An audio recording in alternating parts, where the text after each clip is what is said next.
running out of space.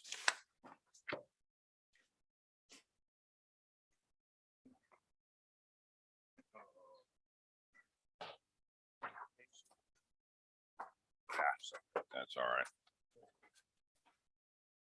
The meeting of the Board of Supervisors for Southern University is hereby called to order.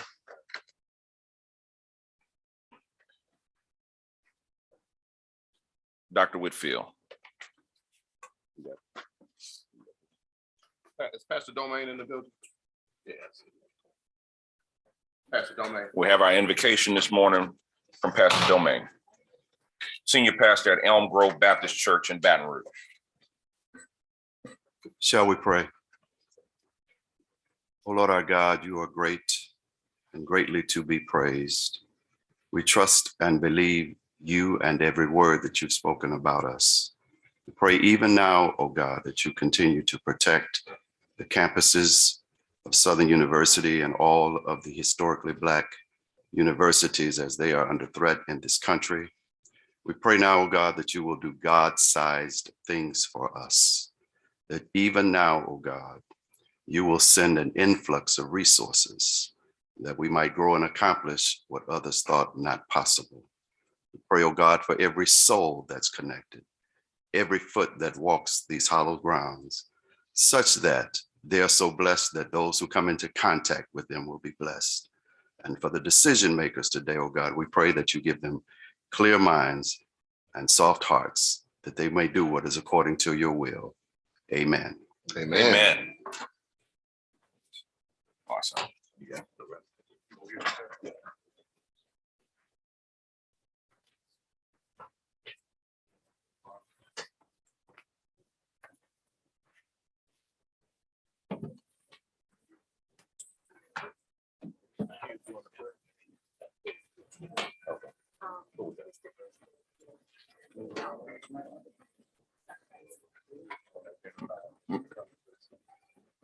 Mr. Brister from the lab, who we got? What student do we have doing the pledge this morning?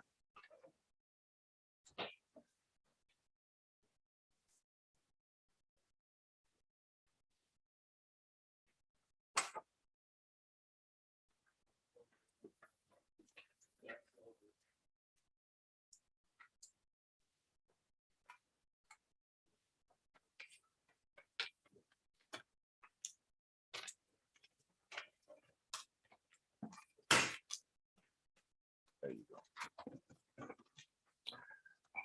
Board and all those in attendance, I'm proud to introduce Ms. J.L. Robertson to lead us in the Pledge of Allegiance. J.L. is a 12th grade student at Southern University Laboratory School, maintaining a 3.9 cumulative GPA. Though this is her first year at the laboratory school, she has really excelled as a kitten. She's a member of the gaming club, beta club, and bowling club. J.L. is a very talented artist, and she is a renowned singer and actress, with her latest role as the main character, Belle, in the school rendition of Beauty and the Beast. She is Southern Lab's 12th grade student of the year and recently represented the school well on the regional level. J.L. is the daughter of Jamie Dillon, a Southern University graduate. Thank you.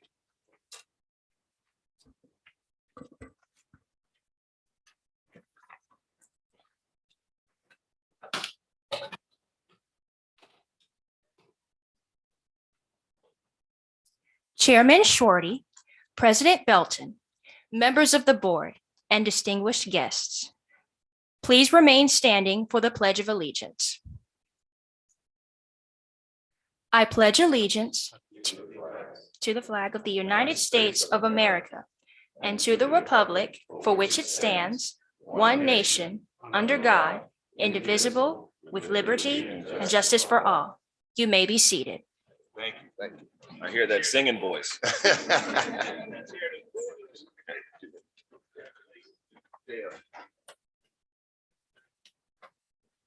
We'll now call the Academic Affairs Committee to order. Mr. Gillum.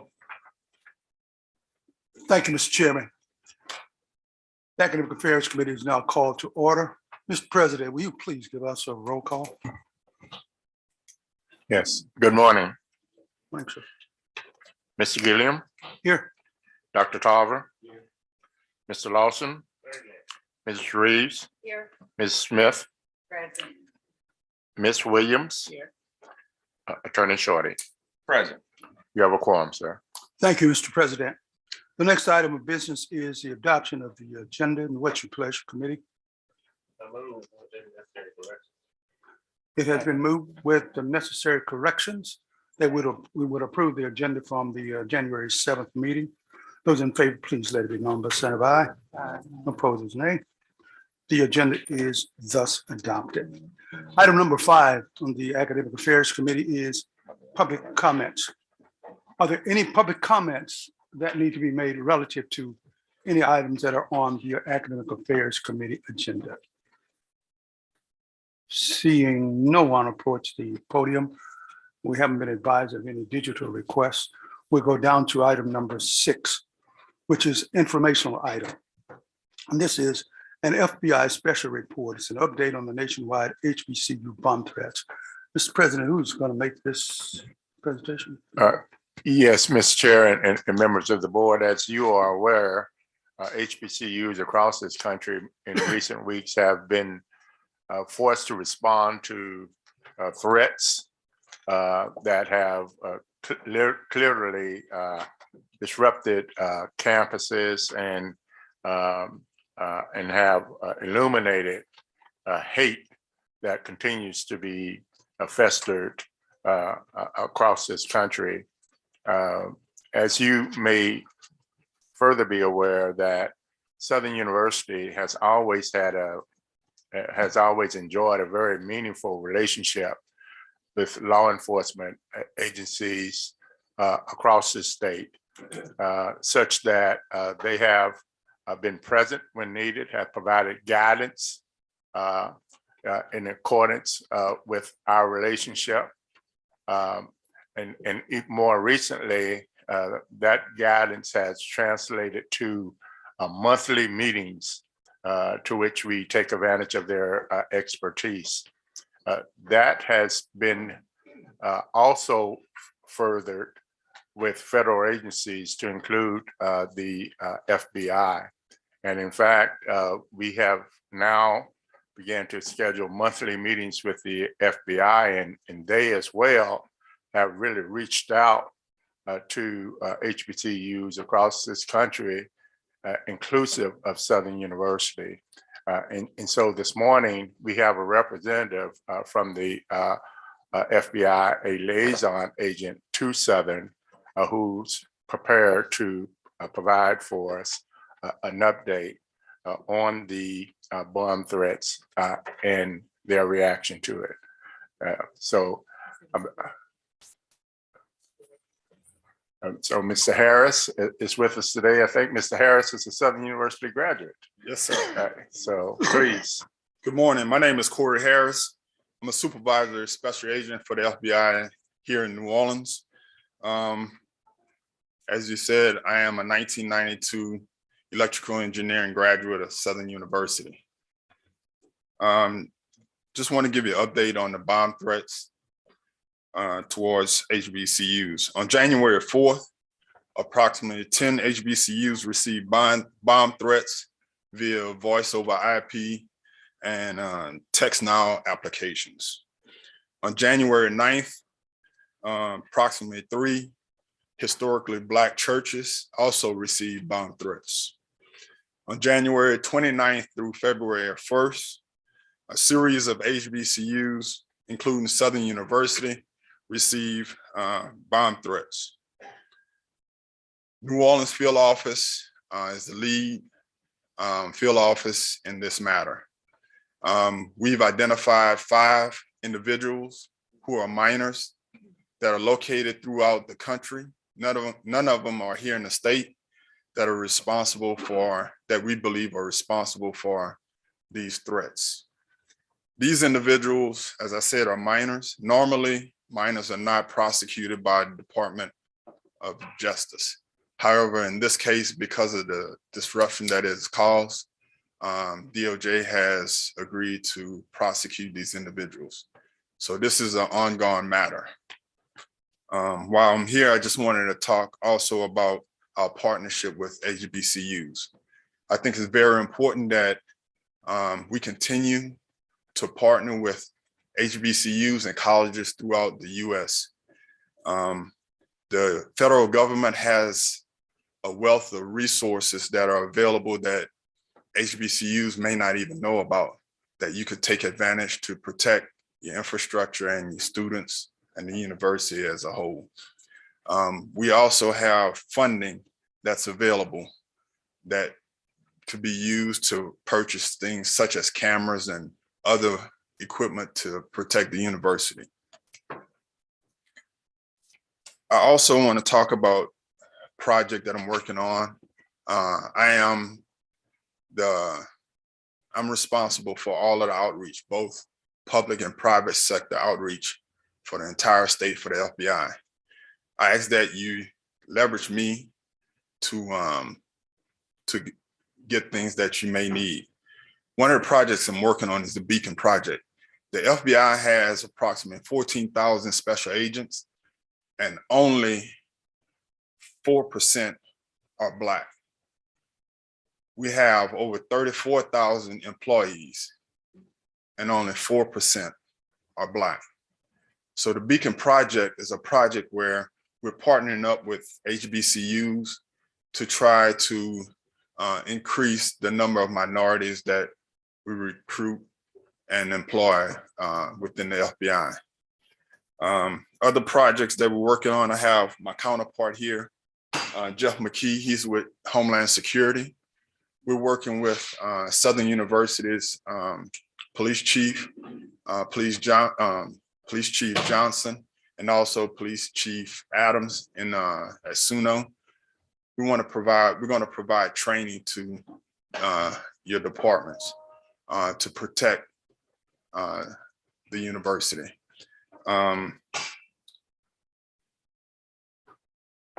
We're also working with Chancellor Pierre, where we're going to host two federal job fairs this spring. So again, I just ask that you all utilize me when you need something. Please reach out. We have resources that are available that we're willing to come and do whatever we can to help protect the university, to train the staff. I appreciate you all taking time to listen to me. Thanks again. Mr. Chairman, can I be recognized to ask a question? Thanks for being here this morning and illuminating this issue for us. What disciplines would you encourage students to go into if they desire to be an agent? So we have two tracks. We have a track where you can become a special agent. That track requires you to have at least 1 to 2 years professional work experience. The most competitive disciplines will be either your lawyers or your disciplines, your STEM disciplines, which would be, your engineers, computer scientists, those individuals. But however, we hire across the board. And give you an example, one of my classmates had a degree in hospitality. So we do hire across the board. We're always hiring. We recently hired a couple of nurses. If you have any type of computer science background, that definitely make you a little bit more competitive than some other disciplines. Thank you. And one other thing I think doesn't get mentioned when we're talking about these types of jobs is the background check. Yes. Can you speak briefly about what your agency is looking at when they look at a young person's background? So your background check is very important. And unfortunately, that's where we end up eliminating a lot of our applicants. Things that are done in your past that has, if you have a felony on your background, then that really excludes you from being employed. I'm always telling young people, be careful what you post on the internet, because we do look at that. And we want to make sure you don't post anything that's, let's just say, that's out of character. But the background check check goes back to from when you were in high school up until present. And we know that people make mistakes. So some things it won't exclude you. But again, there are some things that will exclude you. And that's because some of the information that you're allowed to see, sensitive information that you're exposed to, we don't want that information to get out to individuals that shouldn't have that knowledge. Special Agent Harris, first of all, thank you for everything that you're doing. I want to go back to the bomb threats and ask you, was there any validity to you said there were some young kids doing this? Was this just a prank and they were having fun, or there was some validity to it, or you guys haven't figured that out yet? So far, we don't think they have the access and the capability of carrying out those threats. Okay. So we think that it was more or less just a prank. However, we do take it serious. Right. I was talking to Dr. Ammons, and he spoke about the bombing at FAMU. So we're doing our best to make sure that we protect the universities from these types of threats. Thank you. And lastly, and Chairman Shorty kind of hit where I was going. Wanted to know if there's a direct pathway for these students, but I think it'd be a great idea to have you come and speak to our students about not just the pathway, but about what you said about social media and posting. So they can realize not just becoming a special agent, but working at a Fortune 500 company, how that's impacting there. Because a lot of these kids are being weeded out because of those things that they're posting today. Yes. Yeah, we'd be willing to come. Like I said, we're hosting 2 job fairs here, and I give presentations all the time. So all I need to do is, you put in the request. I'm the person that actually approves it. So awesome. Like I said, I'm a Southern University graduate. So just give me a call and I'll make sure that we have someone to come and present to the kids. Thank you so much. Yes. Mr. Lawson. Yes, I guess this is a question for the system office, Mr. President. Thank you for recognizing Mr. Chair. Is the board on the response list or the contact list when we have these threats, weather threats, any other threats that students are apprised of? I hadn't been getting them. I think it'd be good if we could. Yeah, we can make a point in the future to inform the board. I can tell you, members within the university community are immediately made aware of them through our JAG Safe app. And of course, members of the board could download that, but we could make a more concerted effort to communicate those instances to you, whether it be any kind of active threat on campus, a bomb threat or anything. Students are immediately notified of that. Thank you. Yeah. Any other questions? If not, Special Agent Harris, thank you so very much for coming to us and giving us this update. We especially thank you too for the partnerships that you have forged with Southern University in general, and I know in the Lawson in particular. It's just good to know that there is a good Southernite in a strategic place. Please, if you will. And if I would, on behalf, I hope I can say this on behalf of the chair and co-chair and the rest of the board, consider this an open invitation as a Southernite to come back and visit with us anytime. Would you please? It's a pleasure having you. Thank you. Thanks again. We go on to item number 7. And there are 3 action items here. And for your reference, if you would, if you're looking at the digital copy, the first one, A, if you want to look at page 3 through 11 from the Sussex campus, and of course, if you want to look at B in the digital copy, 12 through 13, and C, 14 through 15. I think both of these chancellors are pretty much excited about these options. So if you would, I think they would like to make a short, brief presentation about them. Is that, am I overstating that, Dr. Penny? Chairman Pierre? Okay. Okay. Thank you, Mr. Chairman. And I'll be very brief, simply to say that at Southern University at Shreveport, we're definitely very excited about advancing 4- and 5-star educational opportunities to our students. What you have to all of our students, what you have before you is a certificate program in cybersecurity. It's certainly one of the hot fields. Our students, our faculty who put this together are so excited about this. Again, another opportunity to introduce these 4- and 5-star programs and credentials at Southern University at Shreveport. And we certainly ask for your favorable consideration. Thank you, Mr. Chairman. Committee, would you care to vote on each of these individually or wait until all the presentations are made, committee members?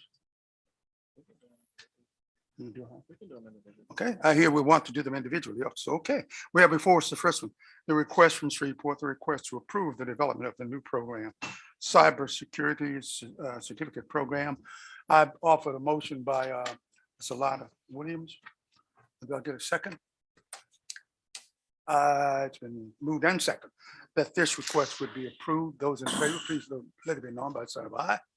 Opposers, nay. This program is thus approved. Again, congratulations, Dr. Penny, and the fine people there at Cecil. Item action B, and this, it comes from the Law Center. If you would, let's see, we have, this is an approval to establish the Heirs Property Institute at Southern University. This is from the Law Center. Chancellor Pierre. Yes, sir. All yours. Good morning. Good Good morning. morning, sir. So this is a request for us to establish an Heirs Property Institute at the Law Center to really deal with a very vexing problem within the state of Louisiana, which is heirs property issues. It affects rural communities. It affects urban communities. We have for many, many years have been working through about various clinics and in cooperation with Southeast Louisiana Legal Services, Baton Rouge Area Foundation, the City of Baker, et cetera, Lafayette, to fix some of these problems. But we figured we needed to create something that was institutional, that could bring resources to go for grants and contracting opportunities where we really put it in a permanent format. We have an opportunity right now to pursue a grant with the Wilson Foundation, and we want to focus this particular project on North Baton Rouge because there are vexing air property issues that affect economic development, community development, et cetera. And you could repeat this story everywhere across the state, and we'd have endless amount of work and opportunity. So we just thought that this is the best place. Plus, we have the Ag Center with us, who we have worked with on this issue with respect to Black farmers and rural communities. So I couldn't think of a better way to do that than to do it right here. Thank you, Mr. Chairman. Mr. Chancellor. Please, sir.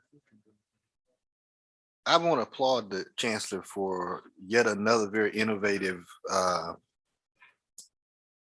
idea that's being implemented at the Law Center. I think those of us who are practitioners can't overstate the number of calls we receive. I have a voice message in my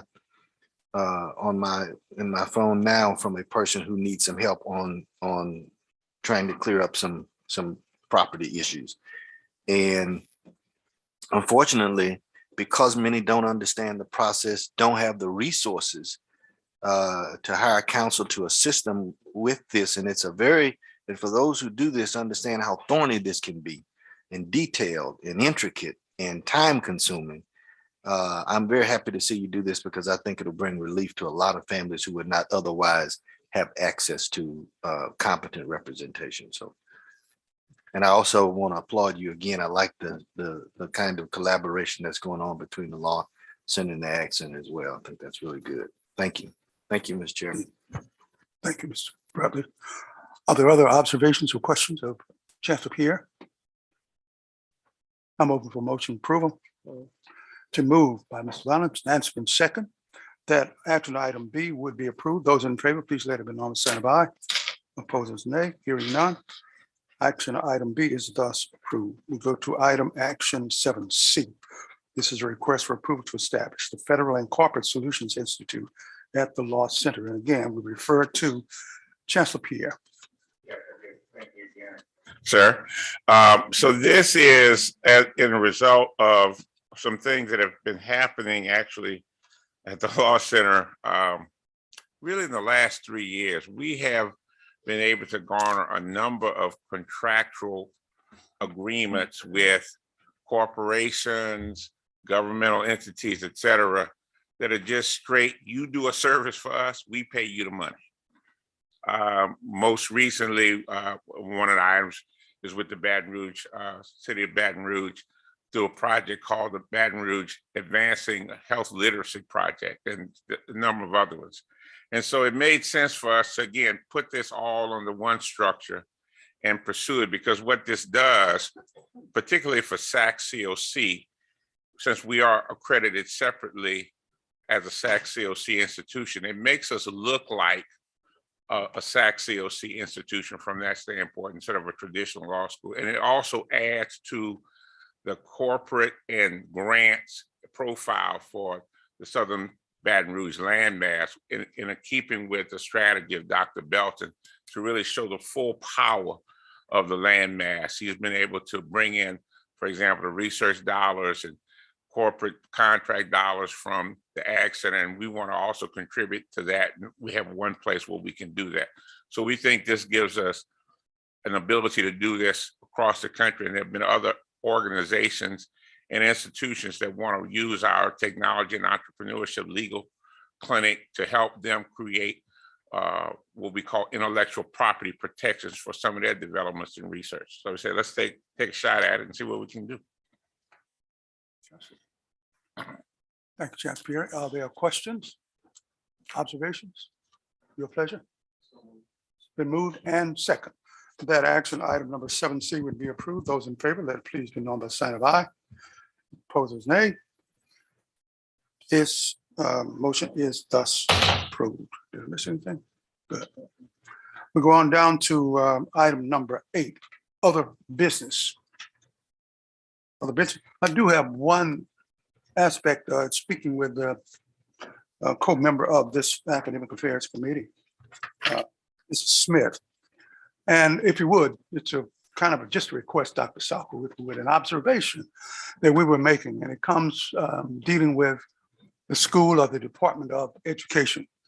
And I think we have the concern because we're former school teachers. And we realize that indeed that's a critical step in the formation of everybody sitting around this room and in this room. We were observing a couple of statistics, and it was showing us that after 1 year, a lot of graduates from schools of education, after 1 year, many of, not just here, but across the board, across the nation, after 1 year, many first-year teachers just give up in desperation and quit the field. If indeed our department could think of, give us some idea. Also, we noticed that our sister institution up north, they have a program called Mr. I think we once had it, we may still have it. And it revolves around the idea that there are few, precious few African-American males going into and getting through our schools of education. Could you ask the Department or School of Education at the next meeting if they could possibly give us an update in terms of outreach strategies, survival strategies, what we might do to rectify this situation?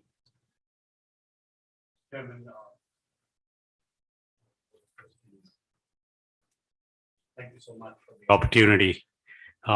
Your concerns are right. You know, that just not the more so with African Americans, but there's a dwindling number of African Americans in the classroom, and that's a cause of concern for us. You know, what our students learn, how do they feel when they don't see one of them mentoring them, and understanding them and giving them the confidence that they can do it too.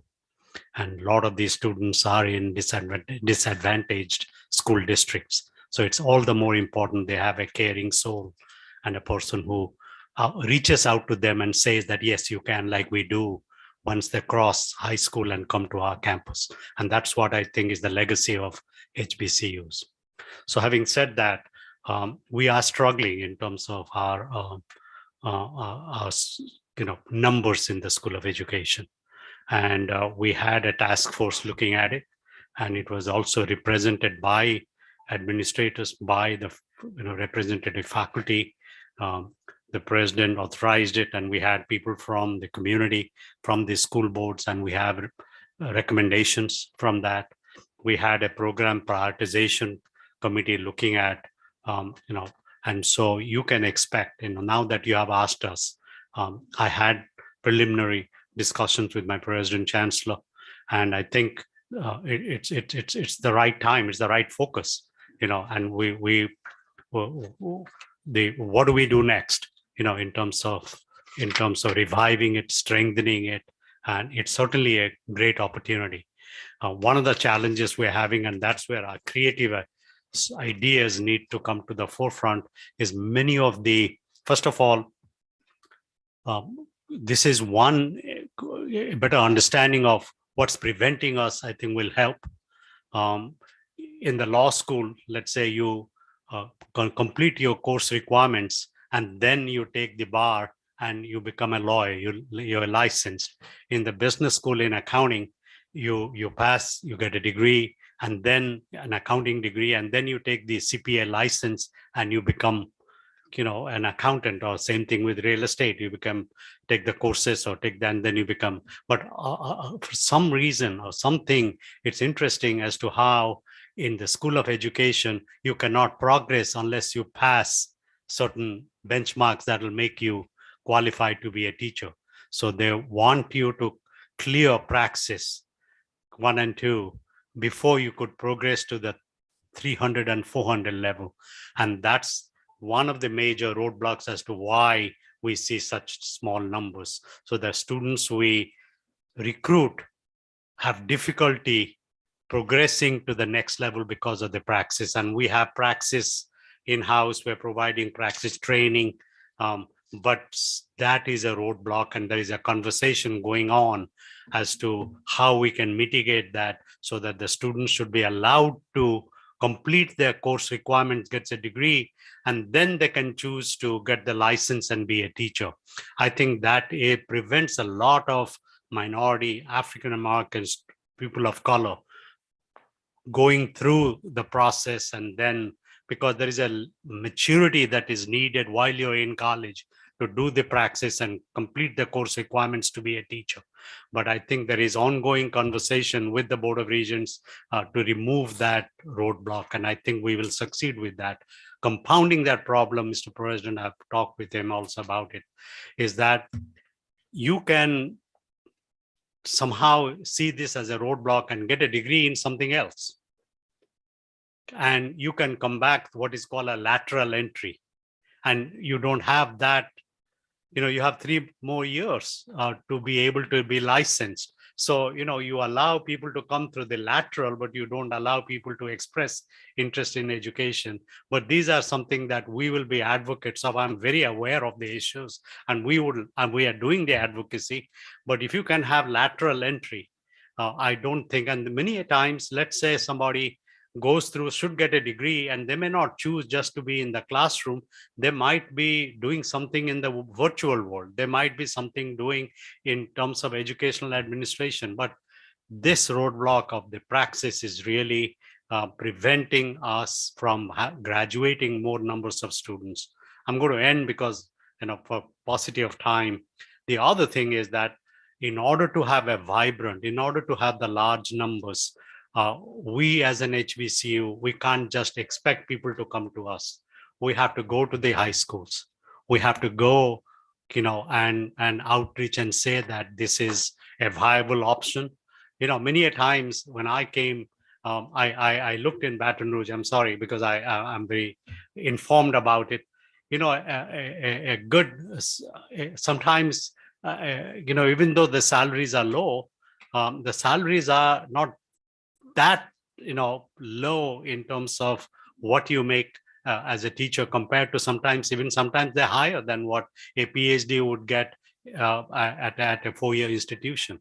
So we just have to give them the numbers, get them interested in that this is a viable option as a profession, and you can progress and do well. And I think those are the 3 things: outreach at the high school level, at the middle school level, create clubs that would have them come to Southern for their education, address the praxis roadblock. And then also we want to be also in the business of licensing in terms of the lateral entry, because that business, I think, is that people who have gone on to the profession, we should bring them back and be part of our School of Education to get licensed. Sorry, I took time. I didn't know this was coming. Thank you, Dr. Sahu. So I did kind of catch him off with that. We know your sensibilities too, Dr. Sahu, in this regard too. And of course, the request we're making is not necessarily a deep dive into the subject, but maybe so. But we just like to know the sensibilities. I believe I see the hand of Mr. Des Moines. I think the president wanted. Who was I'll first? defer to you, Dr. Bell. Mr. President, I'm sorry. Well, He's the first. I just want to build on what Dr. Sahu had made mention. And it is true that we are having discussions with the Board of Regents and with the superintendent for the state of Louisiana with regard to the practice and the degree to which we could rethink or revisit the requirement for students to have completed the practice prior to entering into the educational space. The other thing that that we have discussed in terms of an opportunity for Southern University is to elevate what is now a Department of Education as a first run to a School of Education, with the aim of ultimately making it a college again. Because right now it's hidden within the bounds of our academic inventory. We need to shine some light on this opportunity for students. And of course, the department, Dr. Sahu and our faculty bodies are working to rethink our academic inventory in that form and fashion within the next few months. Thank you, Mr. President. Mr. Rutledge. Thank you, Mr. Chairman. Thank you for your comments also, Dr. Belton. But Dr. Sahu and to Dr. Belton, I would be interested to know what steps are underway in addition to elevating it from a department to a college. What steps are underway to strengthen the infrastructure of the program?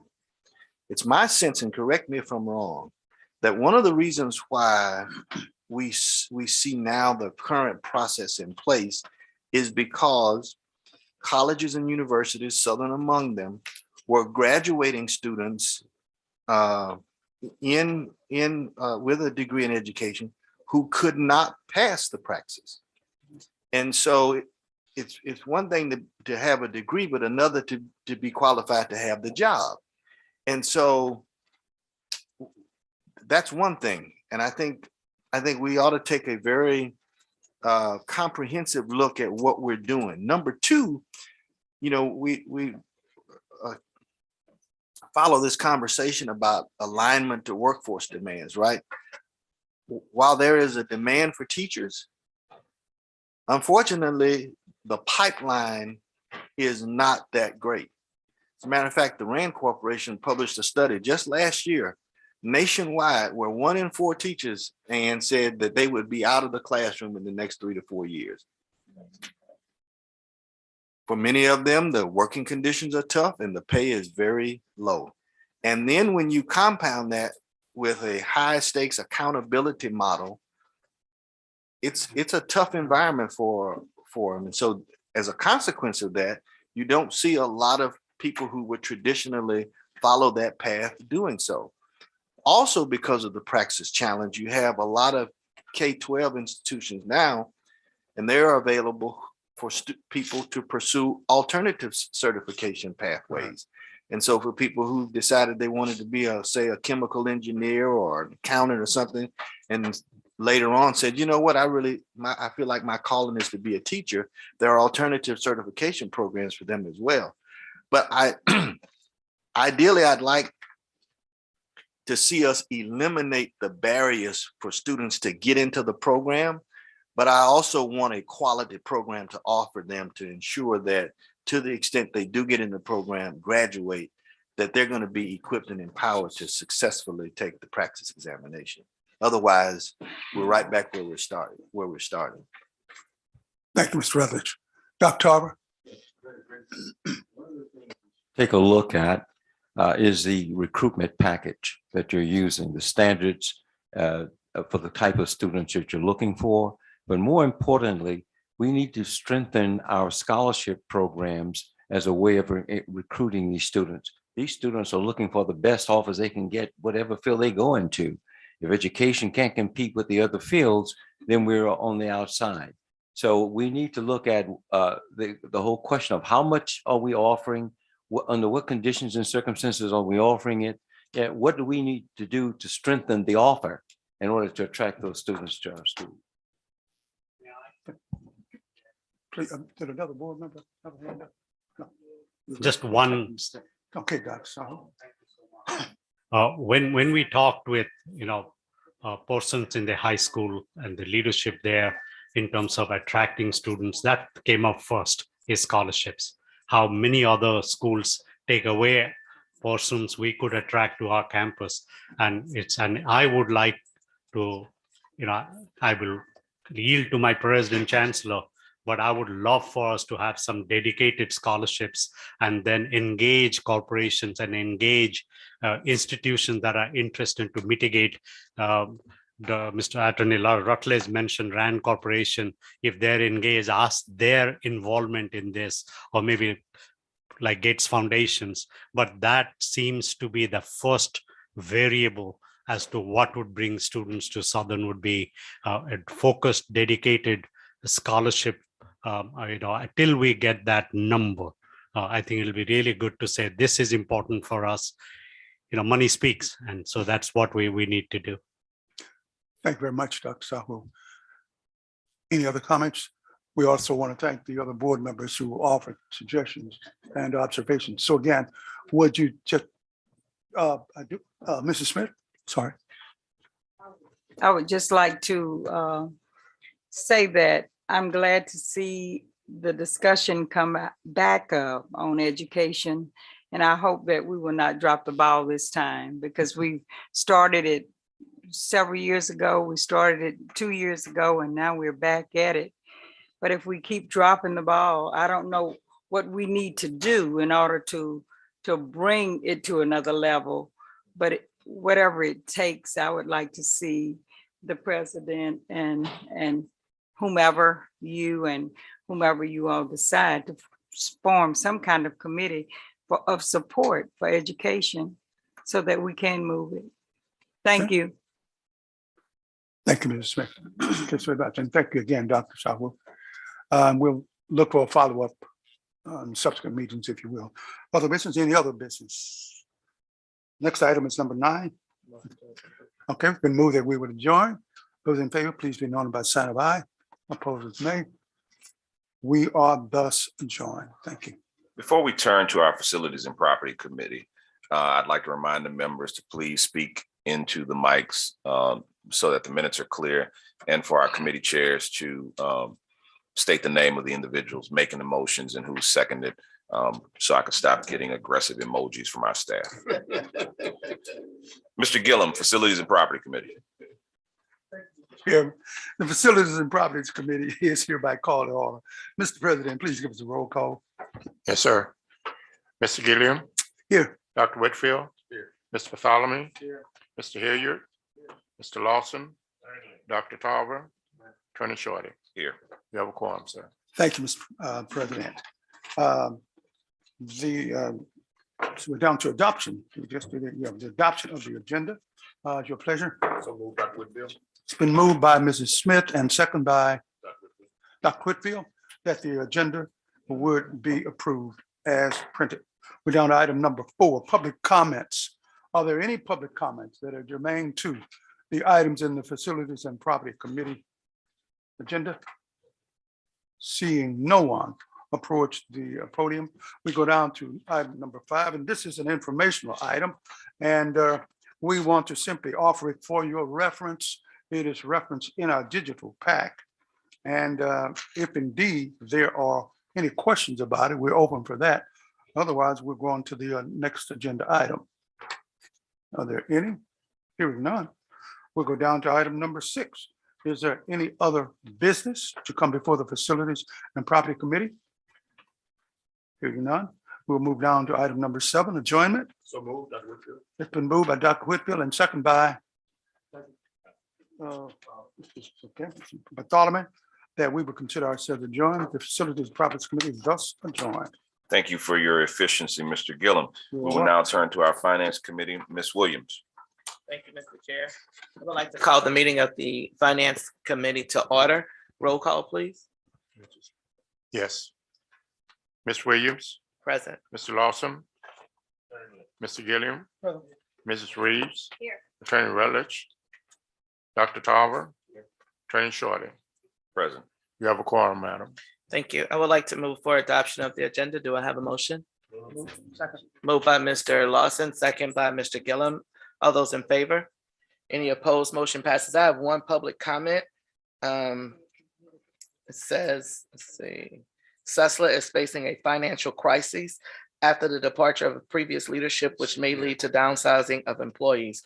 Will Susla be given the option of early retirement packages like the Law Center and Baton Rouge to keep that from happening? Sorry.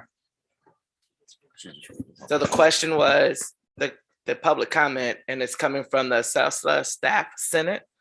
And it's saying that Susla is facing a financial crisis after the departure of the previous leadership, which may lead to downsizing of the employees. Will Susla be given the option of early retirement packages like the Law Center and Baton Rouge to keep that from happening? Madam Chairman, Chairwoman, I think that question or that public comment should be related to the Personnel Affairs Committee. There's an agenda item on that committee with regard to the retirement incentive plan and not on the Finance Committee. Okay, so I just received this to the finance. Okay, so Yeah, we'll refer it to the Personnel Affairs. Yes, if you would. All right. Number 5, action item, request approval of renewal of the Rika printing contract at Southern Baton Rouge. Move for approval, Mr. Gillum. Second by Mr. Tarver. All those in favor? Any opposed? Motion passes. Item B, request approval of the fiscal year 22 to increase self-generated funds at the Law Center. Moved by Mr. Lawson. Second by Mr. Amade. All those in favor?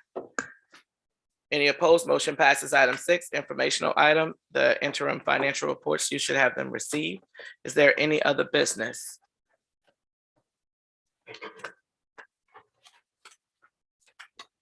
Seeing none, item 8. There's a motion and a second. All those in favor? Motion passes. I can't stand all this efficiency. This is amazing. Mr. Lawson, the Governance Committee, please. I got the hint, Mr. Chair. I didn't finish last in my class. Item number 1, call the order, the Governance Committee. Mr. Secretary. Yes, sir. Mr. Lawson, Here. Dr. Tarver, Here. Dr. Davis, Ms. Reeves, Mr. Taylor Jarrell, Attorney Shorty. Present. You have a quorum, sir. Thank you, Mr. Secretary. Item number 3, adoption of the agenda. Are there any modifications as printed? Hearing none, I entertain a motion to adopt agenda. Motion properly made by Dr. Tarver, second by, did I hear Dr. Davis? Okay, all in favor, aye. Opposed, motion carries. Item number 4, public comments. Are there any public comments germane to the agenda? If anyone want to approach the podium, I'll go to item number 5, or action items, and we'll entertain a global approval if that's the wishes of the committee. The motion is made by Dr. Tarver, second by Dr. Davis. Discussion. Questions? Hear none, all in favor, aye. Opposed, motion carries. Item number 16, other business needs to come before the Governance Committee. Motion made by Dr. Davis. Considered done. Back to you, Mr. Chair. Thank you, sir. Dr. Tarver, Personal Affairs Committee. Thank you very much. Mr. Secretary, would you please roll call? Yes, sir. Dr. Tarver, Here. Ms. Reeves, Mr. Fondell, Ms. Bartholomew, Reverend Tolbert, Ms. Williams, Attorney Shorty. Present. You have a quorum, sir. Thank you very much. Next item on the agenda is the adoption of the agenda. Do I hear a motion to adopt the agenda? Been moved by Mr. Fondell, second by Ms. Reeves. Any questions? All of those in favor, of the norm sign of aye. Those opposed? Ayes have it. Next item on the agenda is public comment, and I believe I have the same public comment that you did. I don't know if it's the same person. This comment is from Ms. Deidre Atkins Ball, SUBR Biology Personnel Affairs, maybe on tenure and promotion. No, this is a separate one. We have So we two. want to take, I don't have the other one. Oh, there's who?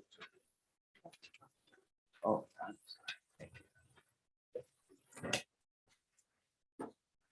Where did we look at all of this? Was this a question or a presentation? I'm trying to see where it is. Oh, here we are. I'm looking at the very, yes. Oh, there she is. Now, are you Miss Ball or? Yes, I am. Okay. You have 3 minutes to make your comments, Miss Ball.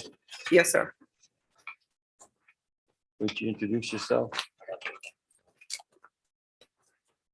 I had written the comment down. I'm extremely nervous. I'm sorry.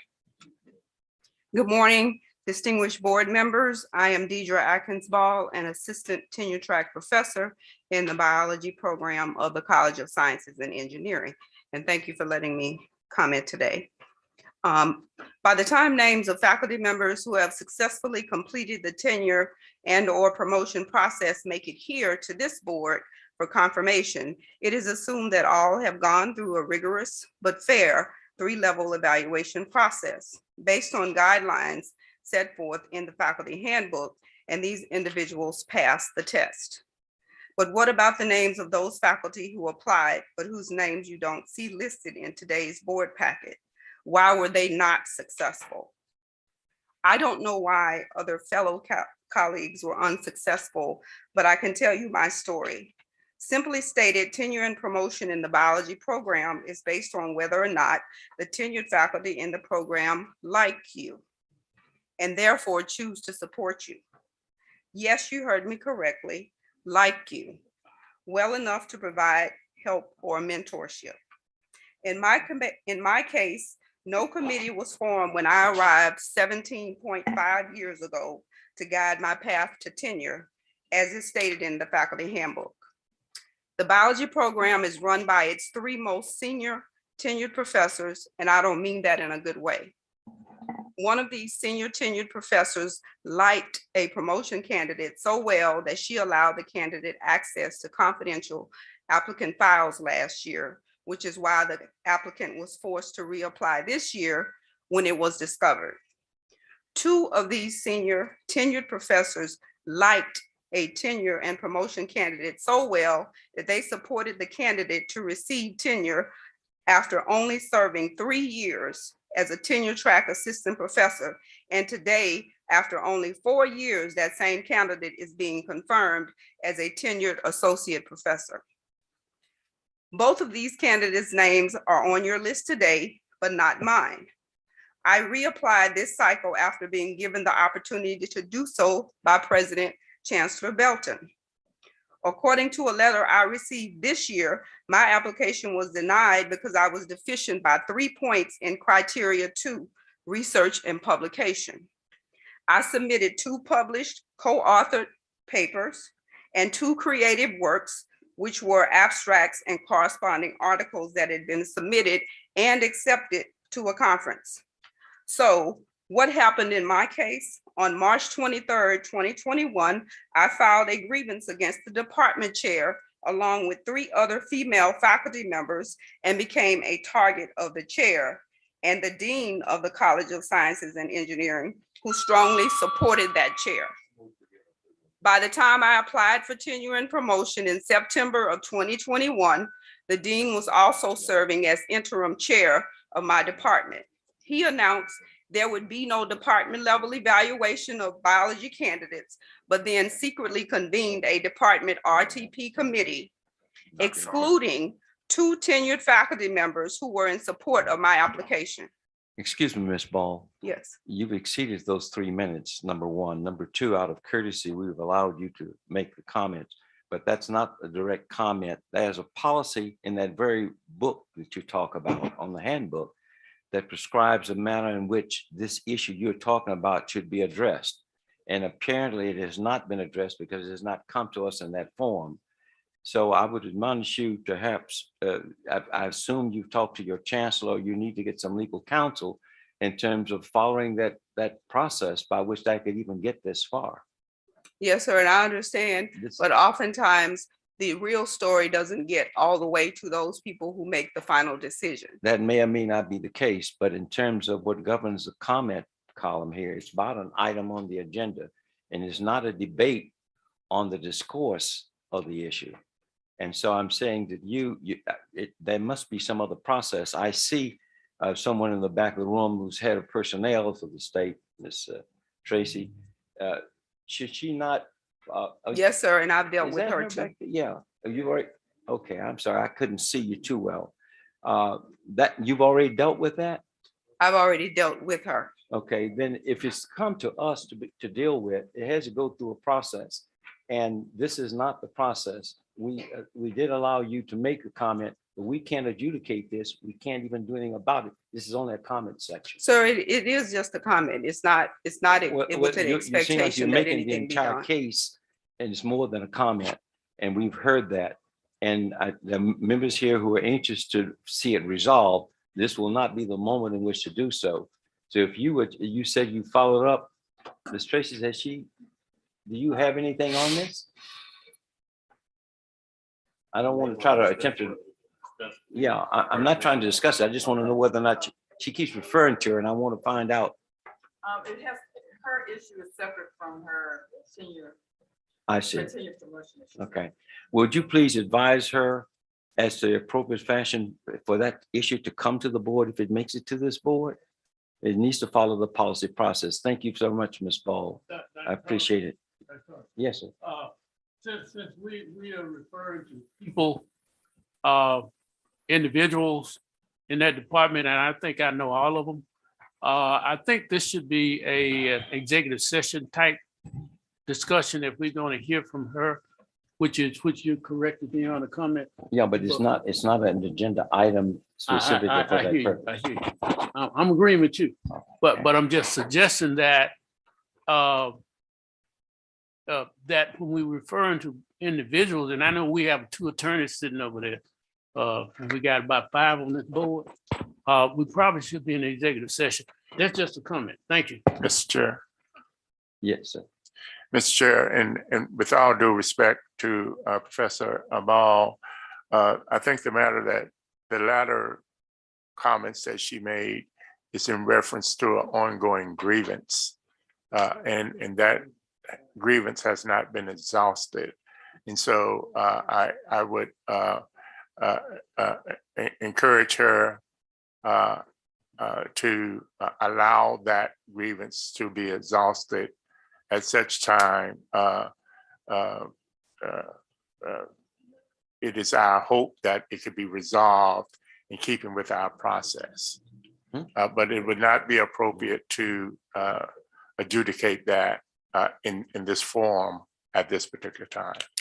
As Mr. Chair, in light of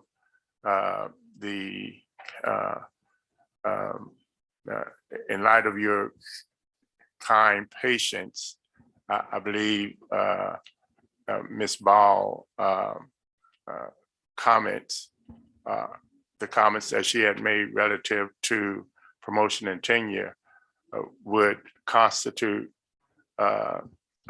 your gracious attempt to allow her to provide some context for this board.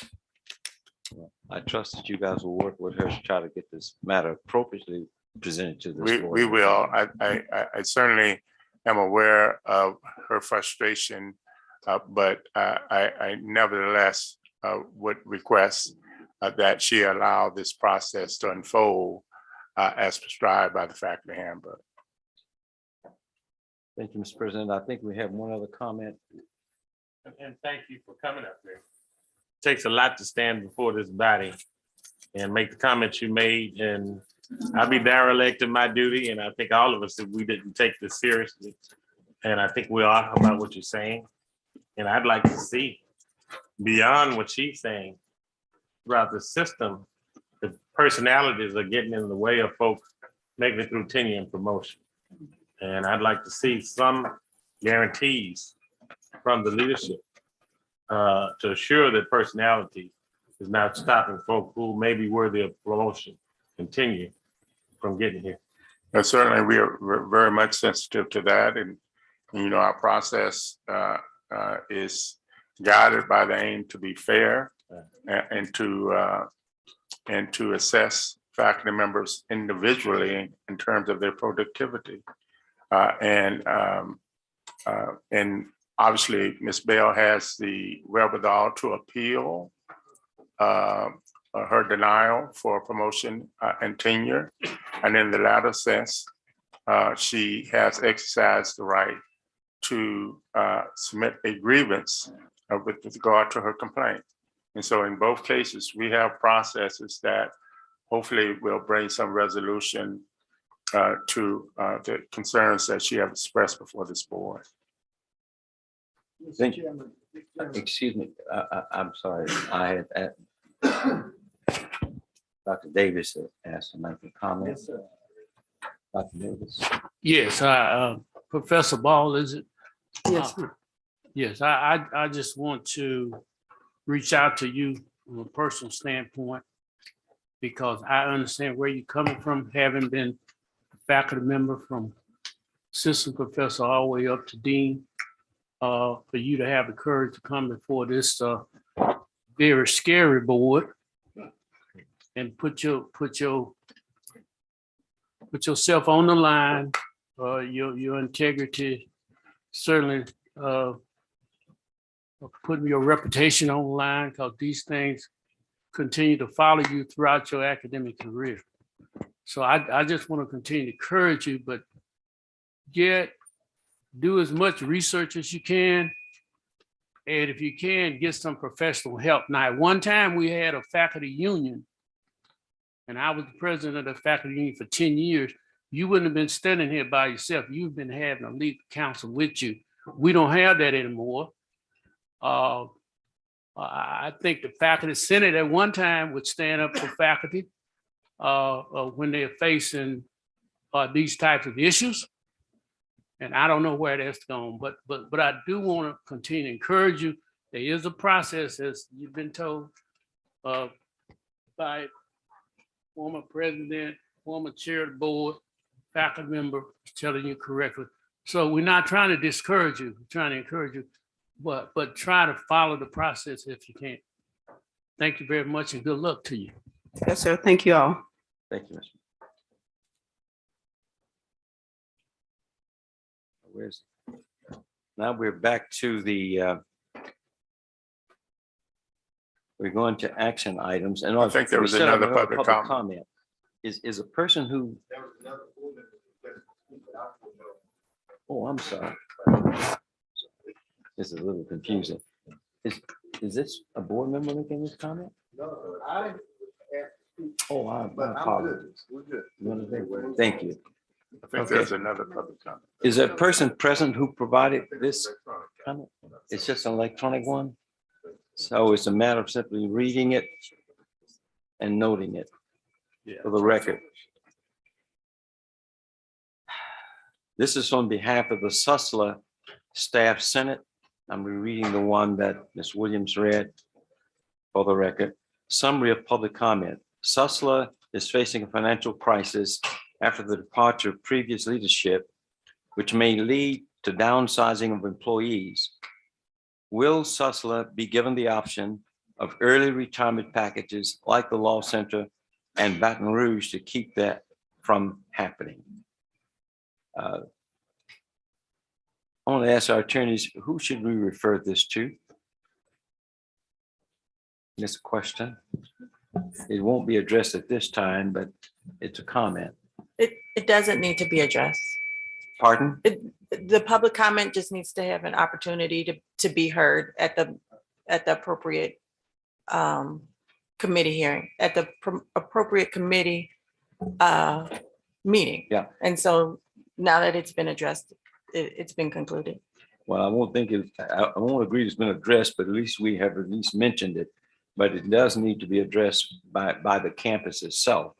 So I was going to say to Dr. Penning that you've heard this and you can get a copy of it and something that you and your staff need to look into. Yes, Is that sir. right, Mr. President? Mr. President, I'd asked Dr. Penning if they would look at this. This is on his campus. Yes, and I think at the appropriate time, Mr. Chairman, Dr. Penning is prepared to offer some clarity in terms of their aims going forward. Thank you very much. Which takes us now to the item 5, action items on the personnel agenda. There are 2 items. We want to consider those in global. One is for the Law Center, a request approval of faculty retirement incentive plans for Southern University Law Center. Mr. Chancellor? Yes, sir. Good morning, Dr. Tarver again. So this is part of a continuing, essentially systematic process we've gone through for many years, actually about 10 years, where we are looking at where our faculty is and recognizing the changes that are going on, offering opportunities for those individuals who might be interested in retirement with an incentive package so that we continue to grow and modify our faculty, because the changes that are going on require us to move swiftly and pivot, and we have to do it with the idea of looking forward. As you know, we have grown with our enrollment, but we can't continue to grow at that rate. And we've got to start anticipating those downside years now rather than later. We're fat now, but we won't be forever. Thank you very much. Any questions of Mr. Pierre? Can we get a motion to approve? Moved by Mr. Fondell. Seconded by Ms. Smith. Okay. It's been moved and seconded that we approve this request. All of those in favor, sign of aye. Those opposed? Don't have it. Next is action item 5B, request approval of faculty retirement incentive plans for Southern University A&M College, Baton Rouge. Mr. Sahu, Dr. Sahu. Thank you, Dr. Tarver, Mr. President, Mr. Chair, Dr. Tarver. My elegant, eloquent neighbor here, Chancellor, said it. The intent is similar, except that now that we are a Carnegie classified doctoral high research university, I think there is all the more reason that we recruit purposefully and align our faculty talent to the needs in terms of being a high research university. On the other hand, we also have an opportunity for our senior faculty members to get an incentive so that they can pass the baton on to the next generation and serve in emeritus capacity or other ways to mentor them. But this proposal is to begin with financially neutral, but I think it also in the long run will lead to cost savings. So it is going to be aligned with the university's mission better. It also is financially neutral or even probably will lead to operational cost savings. Thank you, sir. Thank you. The only thing I would mention that's not here and the questions are coming up, the faculty have till March 31st to take advantage of this. In the rewriting that was missing. So March 31st is the date by which the faculty have to notify that they intend to take advantage of this incentive. Certainly. Any questions of Dr. Sahu? Do I hear a motion to approve? Yeah. Oh, Mr. Chairman. Yes. And I don't recall if we've done this already, but is this something that we propose for the Suno campus and the Susla campus as well? This type of retirement incentive? The board approved Suno's retirement incentive think maybe 2 months ago. Okay. Oh, yeah. Yes, sir. Test. Mr. Chairman, Susla is looking at all options, including that right now. We're looking at the language that both SUNO, the Law Center, and the Baton Rouge campus are using. And we'll be ready to present a similar package at the next meeting. Thank you. Any further questions? Hearing none, of their motion to approve. Moved by Dr. Talbot, second by Ms. Reeves. All those in favor, let it know, sign of aye. Those opposed? Ayes have it. Let's see now. And now we go to 5C, request approval of faculty tenure and promotion academic year 21-22 SUBR. Dr. Sahu. May I request your kind indulgence to approve the members of the faculty who have demonstrated excellence in the areas of instruction or teaching, research, scholarly activity, and service to the community and the university. And they have been successful in terms of review at using a rigorous but a very fair peer review process at the departmental level, at the college level, and at the university level. Based on those peer review processes and the review at academic affairs, we are presenting to you the faculty members who have earned either promotion on tenure or both. Thank you, sir. Any questions about Dr. Sahu in reference to these two items? Hearing none, is there a motion to approve? Moved by Mrs. Reeves and seconded by Mr. Fondell. All of those in favor, let it be known by the sign of aye. And nays? Ayes have it. Thank you very much. We go now to item 5D, request approval of personnel action positions equal to or greater than $60,000. What campus is this? Baton Rouge? No, I see. We have SUBR, SOREG, SUNO, SUBR again, yeah. Thank you. There's been a motion from Dr. Pardon? Have a question? Okay. There's a motion on the floor to approve items D1 through 6 by Dr. Talbot. Is there a second? Mr. Fondell? Thank you. Any questions?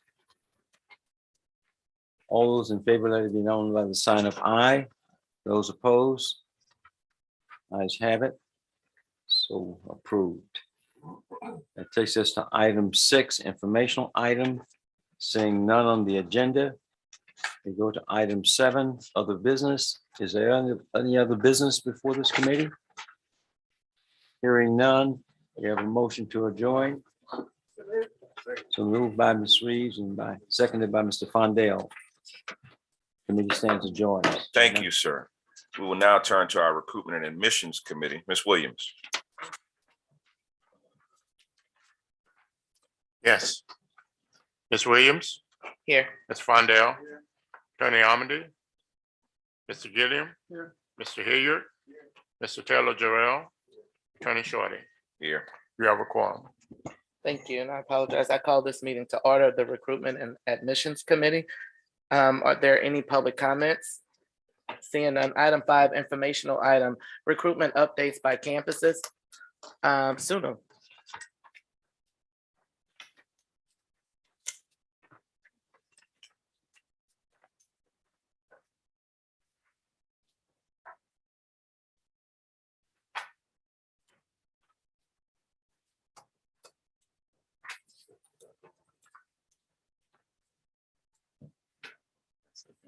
It's okay. This is you. That's Noah. Show you just.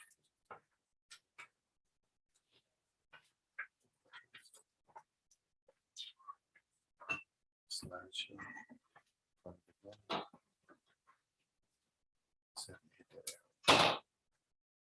Just down. Now, I want you to go forward. Okay, thank you. Thank you, Madam Chair. Good morning, members of the board, President Belton, colleagues. First of all, I want to thank you for the opportunity to come before you to discuss campus recruitment at Southern University at New Orleans. And I know that we have been allotted 5 minutes. I'm going to try and stay very close to that. First of all, the university has restored all of the staff positions within the Office of Admissions and Recruitment. And under the leadership of our relatively new Vice Chancellor for Student Affairs and Enrollment Management, Dr. Adriel Hilton, those positions being restored include a new Director of Admissions and Recruitment. We have an Assistant Director of Admissions and Recruitment and Dual Enrollment Coordinator, Administrative Assistant, Data Specialist, and several admissions recruiters and enrollment specialists. Recruitment territories in urban markets, as well as marketing materials, have been developed. The team has attended a host of virtual, because of COVID, a number of virtual as well as face-to-face recruitment events, both in the state of Louisiana.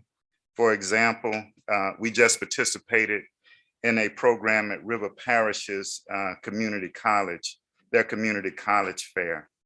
Also out of state, we are now expanding the recruitment for students for SUNO beyond New Orleans and beyond the state of Louisiana. So for instance, we've recently attended the Steel City Hbcu Recruitment Fair in Pittsburgh, Pennsylvania, where we joined over 40 other HBCUs recruiting there. And we're also recruiting internationally. Education USA virtual international student recruitment events. The team has worked to develop partnerships with community colleges to include SUSLA and also community colleges within the state of Louisiana, but also nationally. We're working with community colleges in Arizona, Pittsburgh, Pennsylvania, California, as well as Michigan. We've also begun to leverage technology. There's this new technology called signal buying. It's a text messaging system that is being used to text prospective students using their chat feature. We've also partnered with a host of agencies and companies to increase enrollment. At this moment, we are investing over $800,000 in marketing, recruitment, and human resources to build what we want to have a robust recruitment and enrollment landscape or infrastructure. This next slide shows our goal. We are being guided by the strategic plan of SUNO.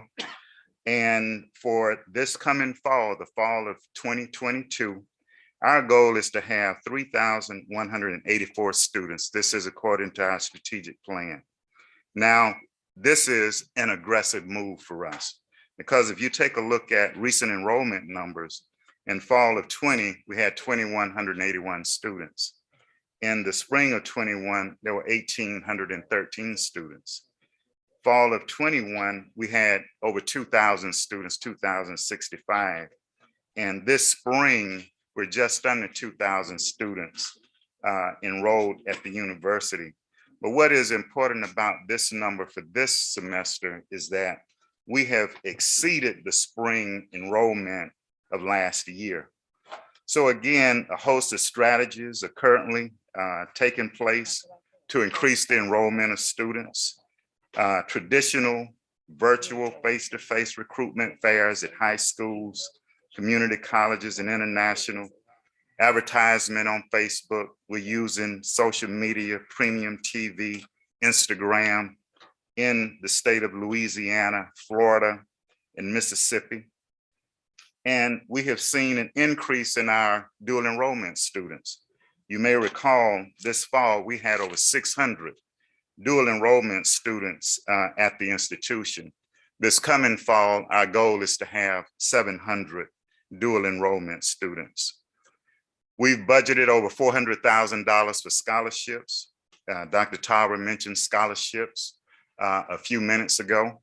And one of the other things that we're doing too is that we are leveraging the Honor Race Center. The Honor Race Center is a program, a center that houses a program to identify African-American males who are interested in teacher education. And so we are leveraging this African-American male initiative with our overall recruitment effort. So we have scholarships for students who are first time in college, as well as scholarships for transfer students. We're also utilizing the out-of-state fee waiver for those students who are coming in from other states who meet our requirements in terms of ACT as well as GPA. And we're also leveraging our stimulus dollars to provide grants to our students to assist them in staying enrolled. This slide again goes into some additional strategies that we're using.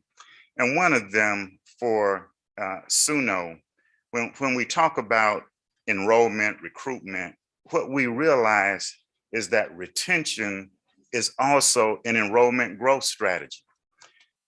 It's not common to talk about a persistence or retention number going from fall to spring, but we are very happy to say that this semester, we have over 70% of our first time in college students who are staying with us. And the national average is about 72%, and we're about at the national average for retention. We're also challenging our faculty and staff to seek grants that have student support as a component of the grant. We've used services such as Trellis in Washington, DC, to contact over 3,000 students who have stopped out of the institution. They were with us and they left without a degree. But more importantly, we've identified about 1,200 of those students who have 90 hours. And we are working extremely hard, working the telephones, texts, emails to get those students to come back and to finish their degrees. Madam Chair, is it okay? Yes. All right. One of the reasons, and I want this to be something that there's some give and take. There was a desire for folks to do presentations, and really what I wanted to do was have a conversation about what we're doing. I can read your presentations, and thank you for putting them together. But definitely I want somebody to tell me if I'm wrong. But because I'm in New Orleans, I see what's in New Orleans, and folks who are in Baton Rouge may get a reflection of what's going on in their individual community, same as in Shreveport, as in Lake Charles. I don't necessarily see outreach at schools in the Algiers area where I live or in the Metro New Orleans area. And that's the thing that I think I'm missing. Part of a cohesive movement from the system to do outreach to our communities and do recruitment.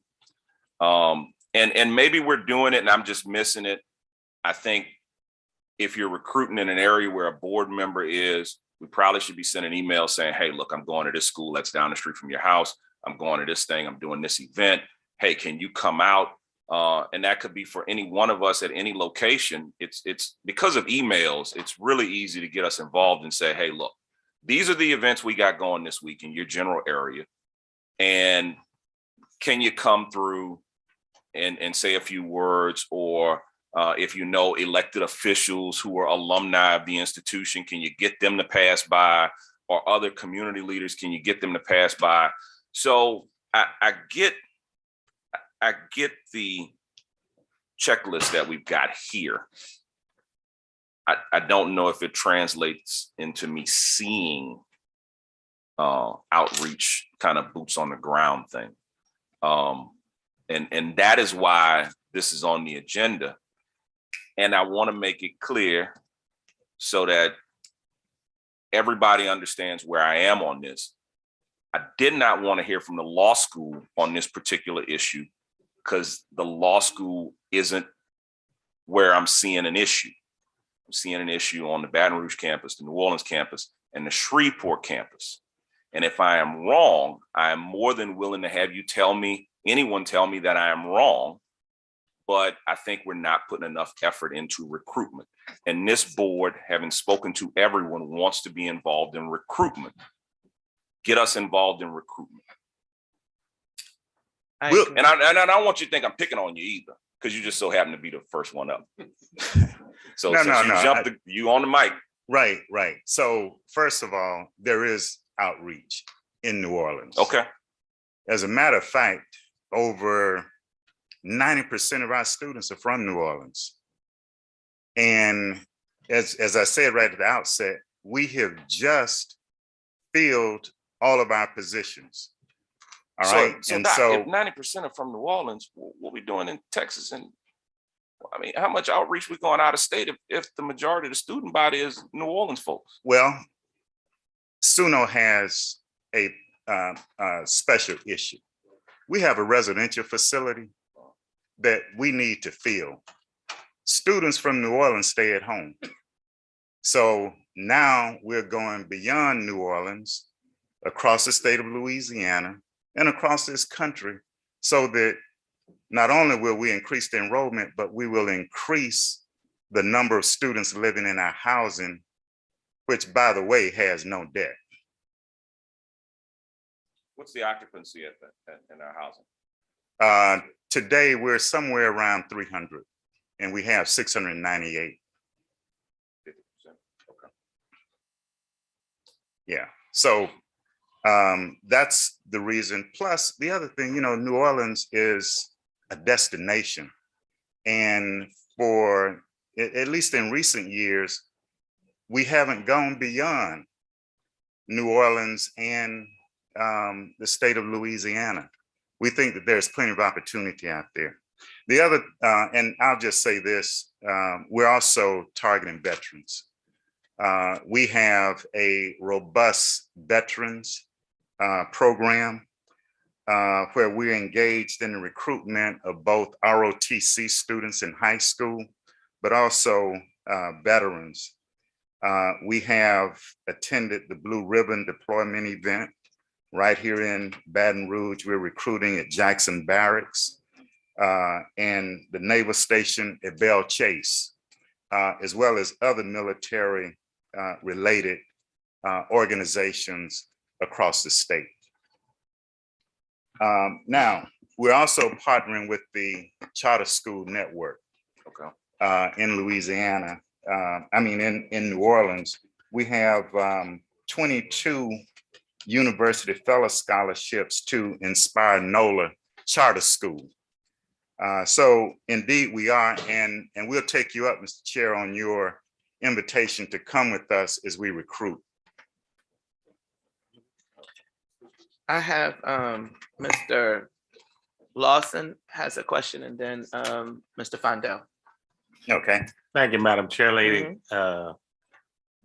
Mrs. Ann Smith and I often kind of throw ideas back and forth on recruitment because all of us, and certainly the chair lady, we're into this recruitment thing and retention. I'm glad you always, one's not good without the other. Exactly. And you get it.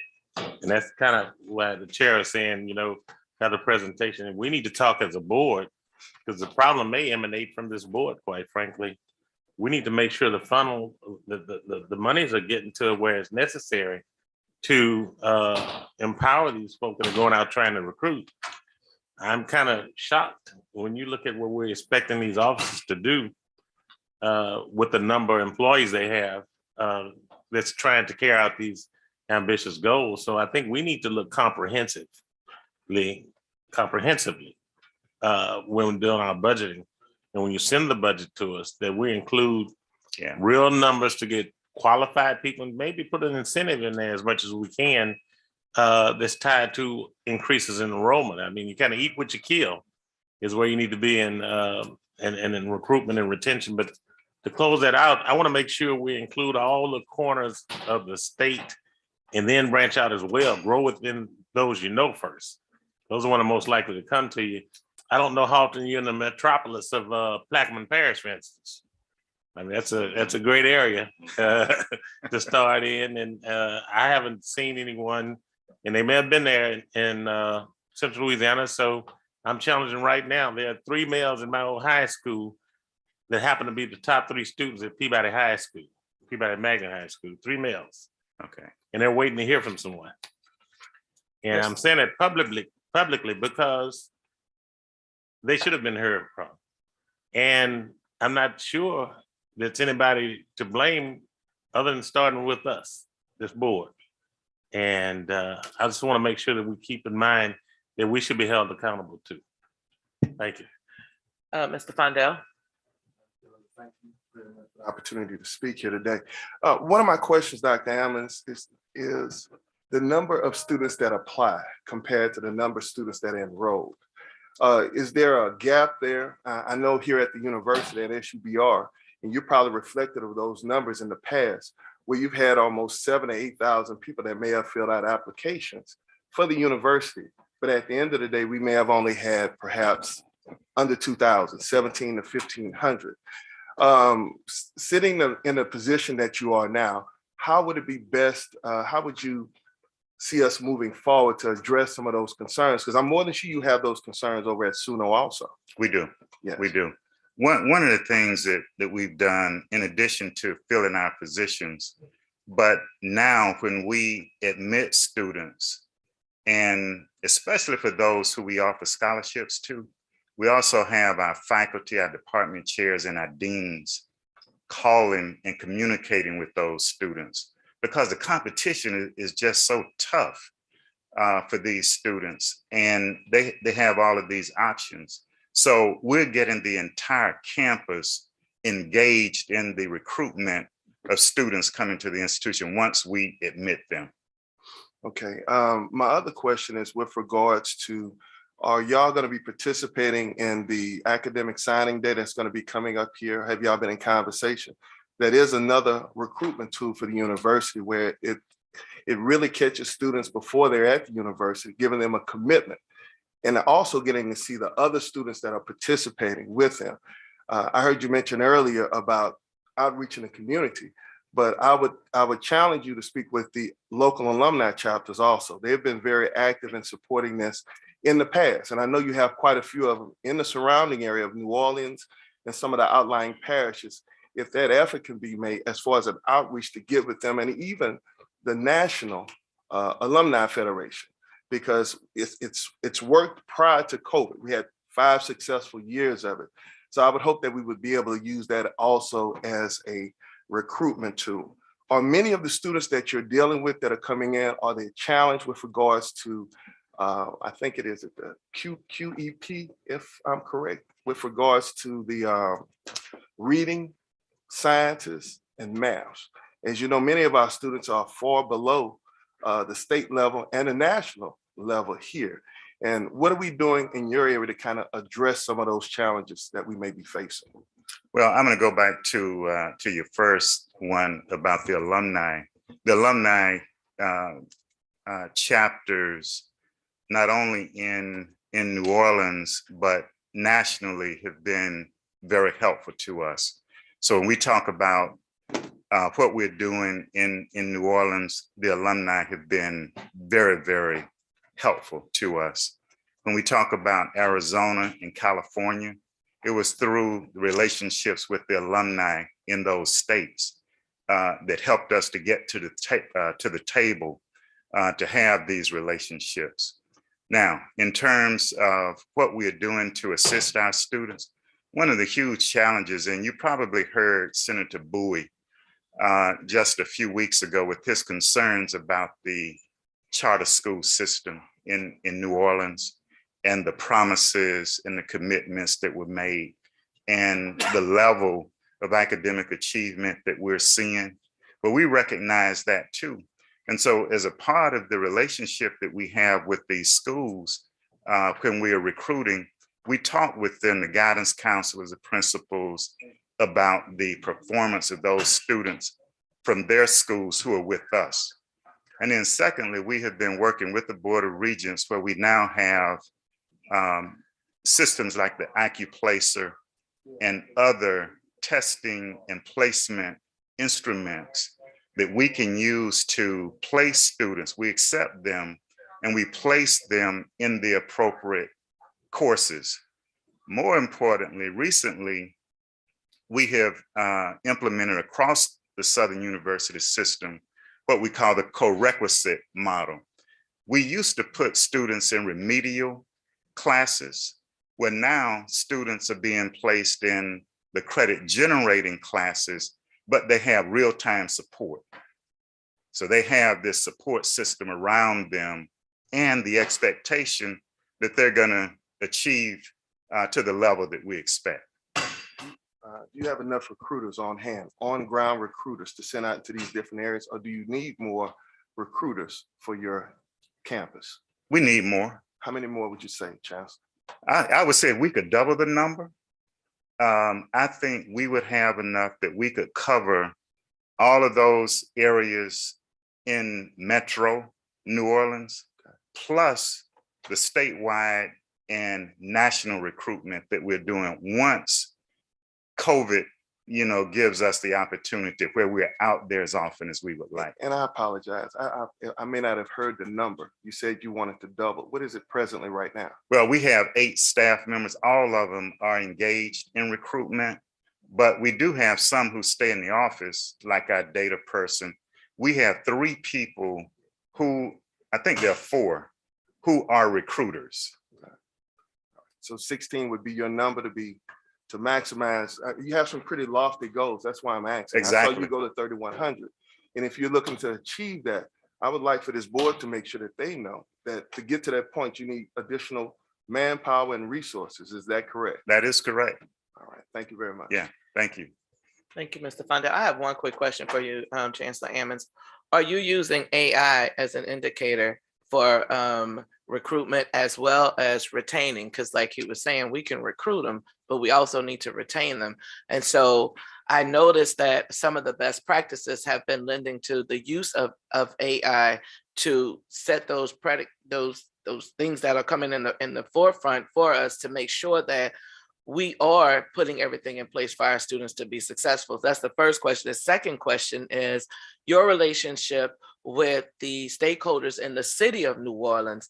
Have you been able to get on the boards with the GNO Incs and the others to make certain that the SUNO voice is at the table to help with the recruiting efforts? Because I know the one thing about the city of New Orleans is that they embrace higher education, and most of them have a board separate and apart that is just for chancellors and presidents of higher education. So those are 2 questions that I wanted to know: the use of AI, and are you particularly active in the community in the city of New Orleans?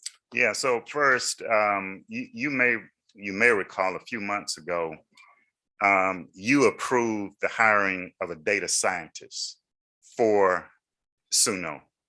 So we're building dashboards so that we can predict the performance of students and the kinds of services that we need to provide for them to be successful. And the statistic that I mentioned a few minutes ago is indication that there is some success in this. But we see now with this freshman class, we got almost 3/4 of them back this semester. We haven't had that at SUNO. As we went back and we took a look at the data, we haven't had that. And so we're taking a look at the level of performance, their potential needs. And we have also recently created a STEM center to assist our students with math, the sciences, and also a writing center, so that we refer them to these services once we identify through a quiz test that there is a need for these services. And then secondly, the university does have membership on the GNO GNO Inc.'s board. Dr. Kim Rugan, our Vice Chancellor for Institutional Advancement, is the member of the board. And chancellors and presidents of the universities in New Orleans also meet with GNO. And so they have been very helpful. As a matter of fact, they were engaged in a meeting that we had recently to talk about the possibility of a joint medical school, a new medical school in New Orleans that would include SUNO, Dillard, and Xavier. So we are having those conversations. And I just have one other question. In your recruiting efforts, do you know if your recruiting office accesses the Common Black application? And I did it myself just to see what happens. And so it's a Common Black College app is what it's called. And so when you click on SUNO, though, there's just a shell. So like, do we actually utilize that site to go and gather students? And the reason I ask is because an alum from New Mexico called me, and she actually called me about SUBR. Her daughter went to the site and there was really nothing at that time about Southern. Now she ended up going to Tennessee State last year. And so I registered as a student and just started playing around with it just to see what do we have out and do we access these applications? And I'm going to access to all three of y'all. So I'm just putting it out there. Do we access that? Because these young students are not like us. They're not going to a guidance counselor and the guidance counselor is saying, this is your list of schools. They're going on all of these different apps. And so do we have a presence and are we actually where we need to be for this century? I'll have to get back with you. I do know that we are talking about applications and we have done some work. We're even looking at the common application that we have for the Southern University system and how we can make some adjustments in that. But I have to get back with you on Okay. that. All right. Any other questions? Go ahead, Mr. And I'm gonna say this for everybody so that if we don't have to go through a presentation, we don't need to. I think you see what we're looking for from the comments of because this will be back on the agenda next month. For the president, what I'm wondering is, Chancellor Ammons just talked about some data analytics stuff. From a system-wide standpoint, are we doing anything on a system-wide standpoint where we say to an individual who's interested in attending, hey, you're a fit for SUNO, or you're a fit for SUBR, or you're a better fit for SUSLA? From a system-wide standpoint, can we take someone in, look at the data and figure out where they fit? And because it sounds to me like the individual campuses are doing their own thing and they recruit for themselves. And at some point, do we compete against each other? Kind of, I may be wrong on that, but go ahead. Well, let me say something on that. So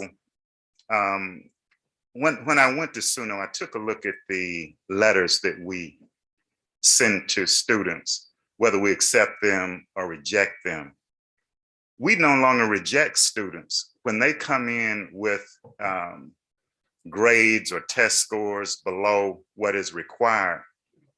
We put them in SUSLA Connect. All right, so we keep them in the system and we let them know that, because of, your academic achievement level, you are being placed in SUSLA Connect. You will attend classes on this campus, but you are part of the SUSLA Connect program. Yeah, and even our common website now, I think if you log in to any of our campuses, we have observable links to all of the respective campuses where students can peruse the academic inventory and assess, what programs may be of interest to them, whether they be at SUSLA, SUNO, and or the Baton Rouge campus. But it is incumbent upon each of the campuses to shed and illuminate even more so, their offerings.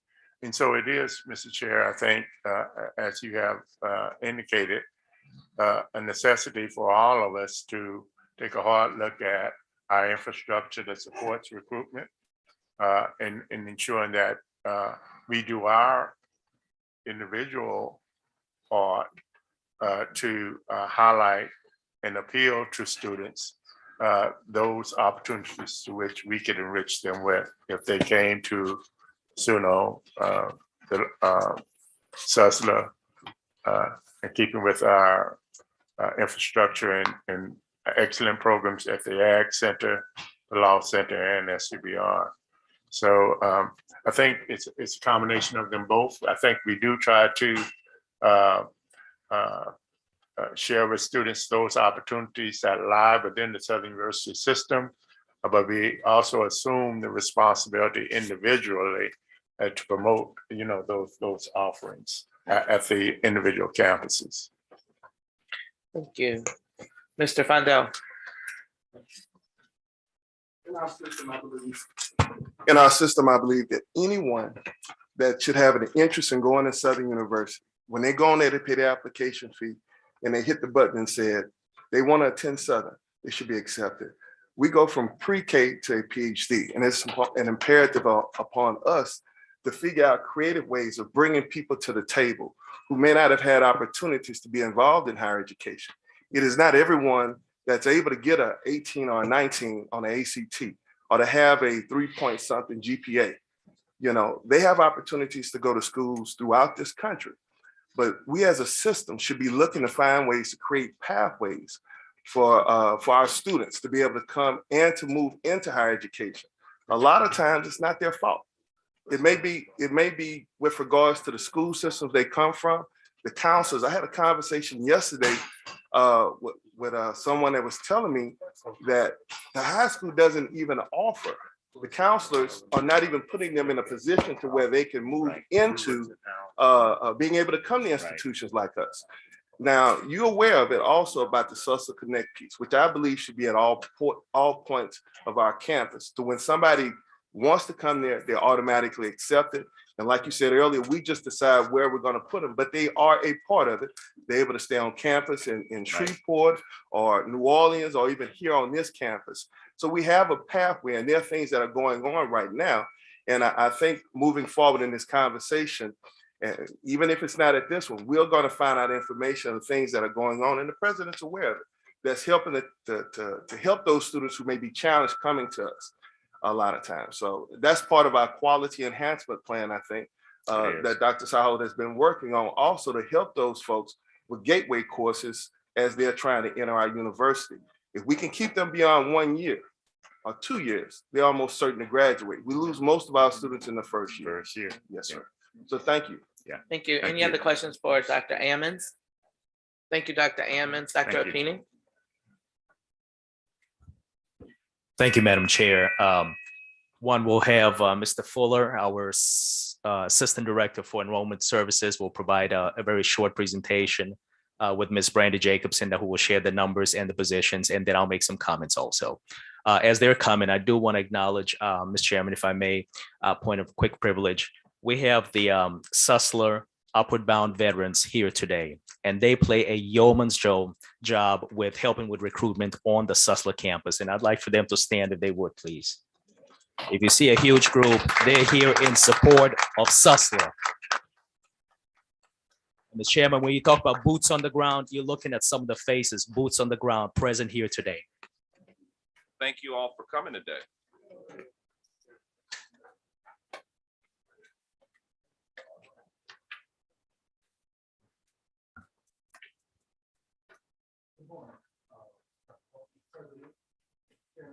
Mr. Vice Chairman, and certainly all of the distinguished members here today. I am Derek Fuller. I'm the Assistant Director for Recruitment at the Southern University Shreveport campus. And this is our enrollment management update. We are proud to say that, yes, for the spring 2022 semester, we have a total of 2,275 paid students, up from last year, which was 1,845. And certainly in 2020, there were only 1,577. And yes, our dual enrollment has increased also.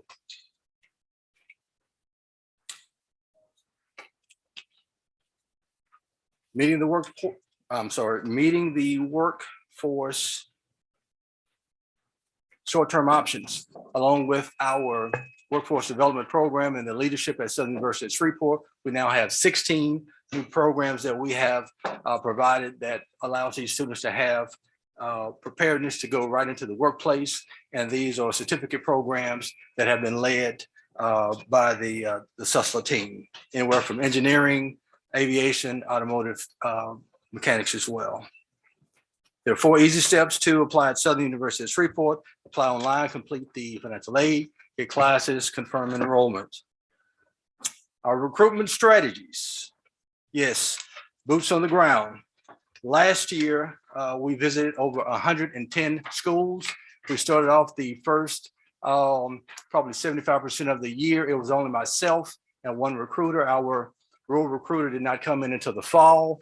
Out of those visits, of 110 visits, we had over 1,300 inquiries. So these were not just students who were just signing up a card. These were students that we actually engaged with. And we understand that we take those inquiries to applicants, applicants to students, students to paid students. SUSLA on the road, yes, 110 visits last year. I have set, which is very attainable, 150 school visits. To the individual with Peabody on last March, I personally visited Peabody Magnet 3 times myself. I was in the Alexandria area 5 times, anywhere from, well, with the 150 school visits, we have identified out of the 64 parishes, we have already between last year and this year contacted and reached 30 of those 64 parishes. So not only the school that's less than 1 mile down the street from us, but even in the month of November, which was 194 miles away, I visited Lake Charles College Prep. So yes, we are on the road. And again, out of those 150 school visits, not only is it attainable, it's very simple, 20 to 30 school visits per week. Per month, I'm sorry. Our outreach, yes, even in the month of December, we had contracted with a particular company who was able to reach Alexandria, Longview, and Monroe. Yes, we use multimedia platforms. Not only is this engaging, but certainly informing both traditional and non-traditional students. We're on Zoom, providing updates every day, whether it's the registrar's office, financial aid, even recruitment, assisting these students. Yes, we have commercials.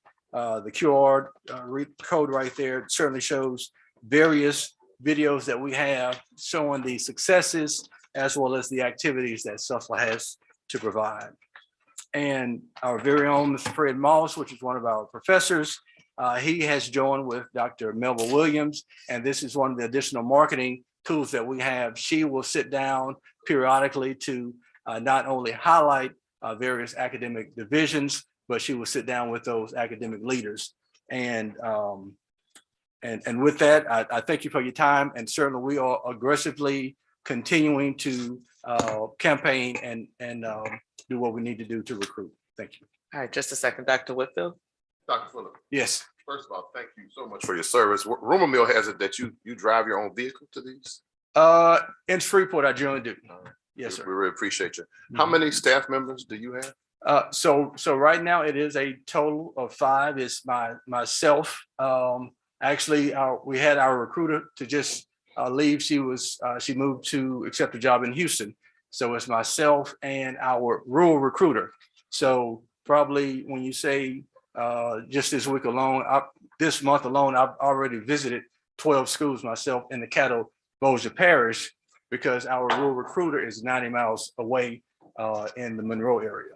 So as board member Fondell was speaking earlier, you need some help.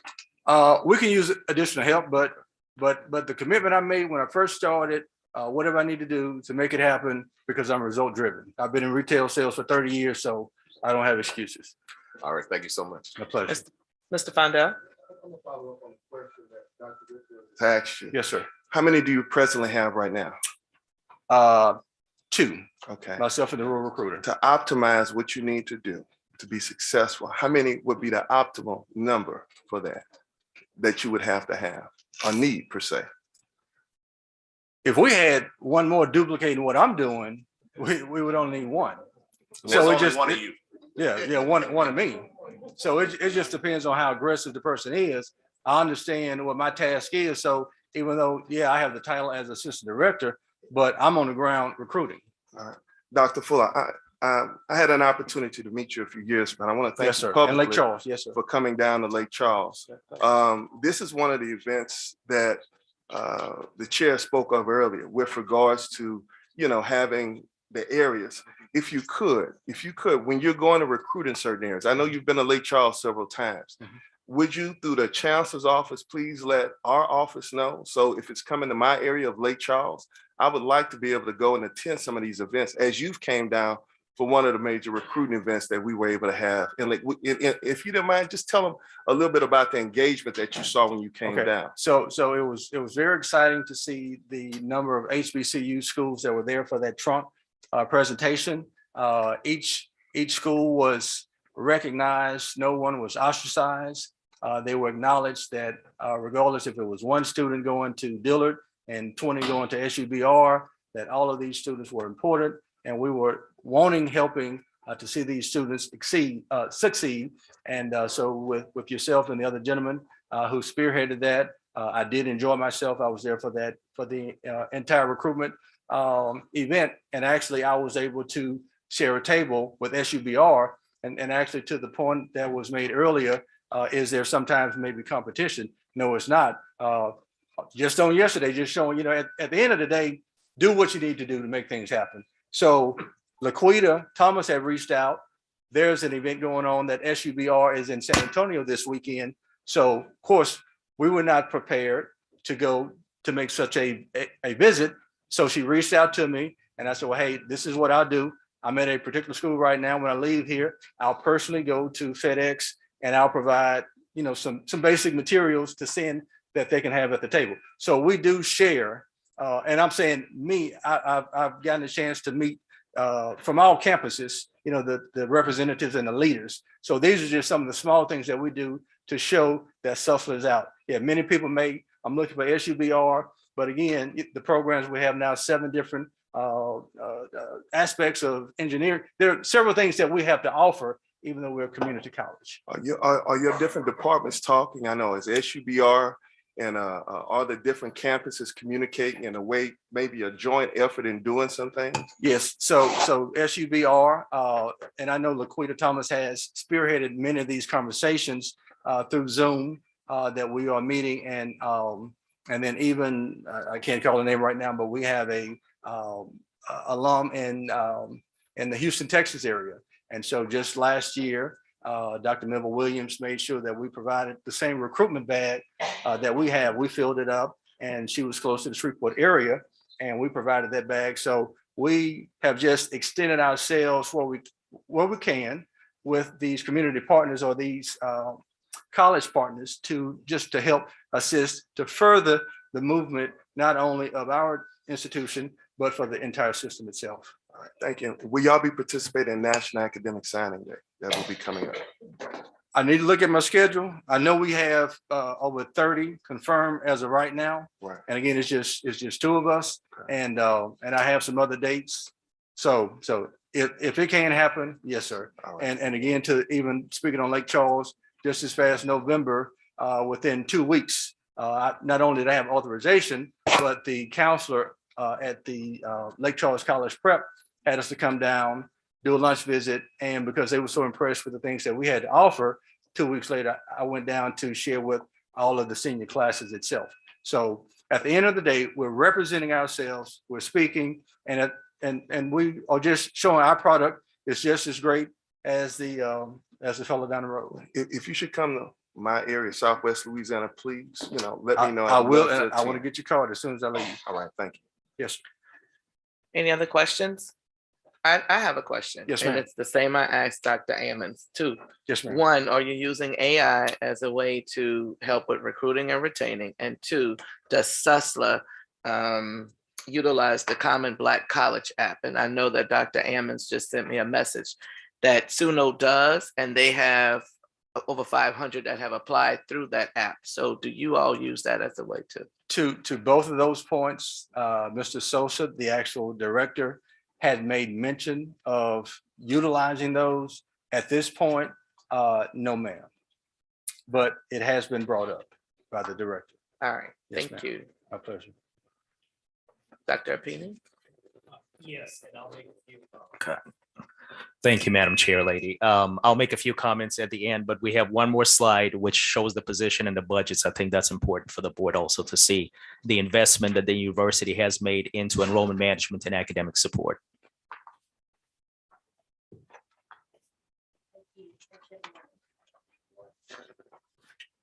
So I'm going to report on the funding opportunity, the funding that's been provided to the enrollment management and academic support services for the current fiscal year.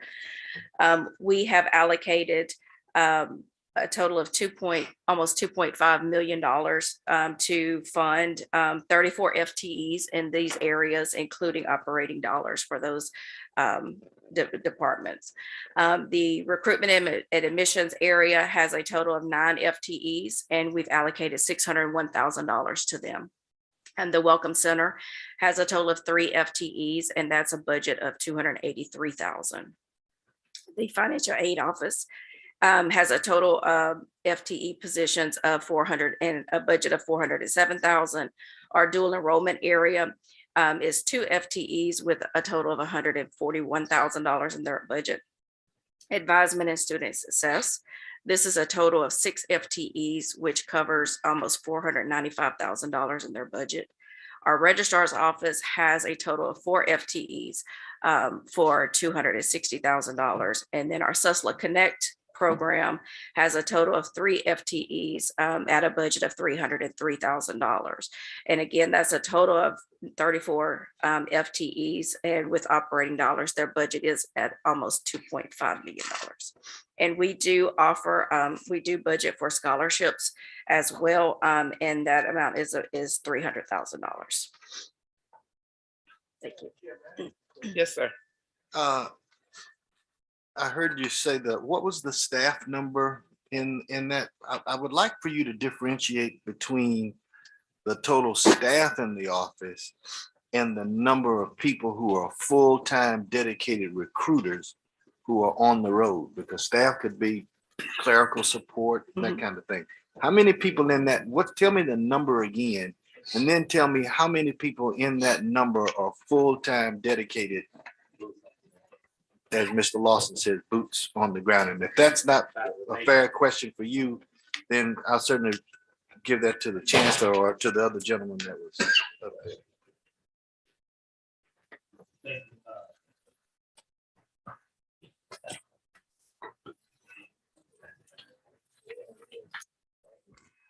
Thank you, Mr. Rutledge. And I'm looking at where Fiscal prepared this for me for this presentation. They had the 9 FTEs, and this touches on the first box. Under the recruitment, 5 positions are listed. There's the director of recruitment.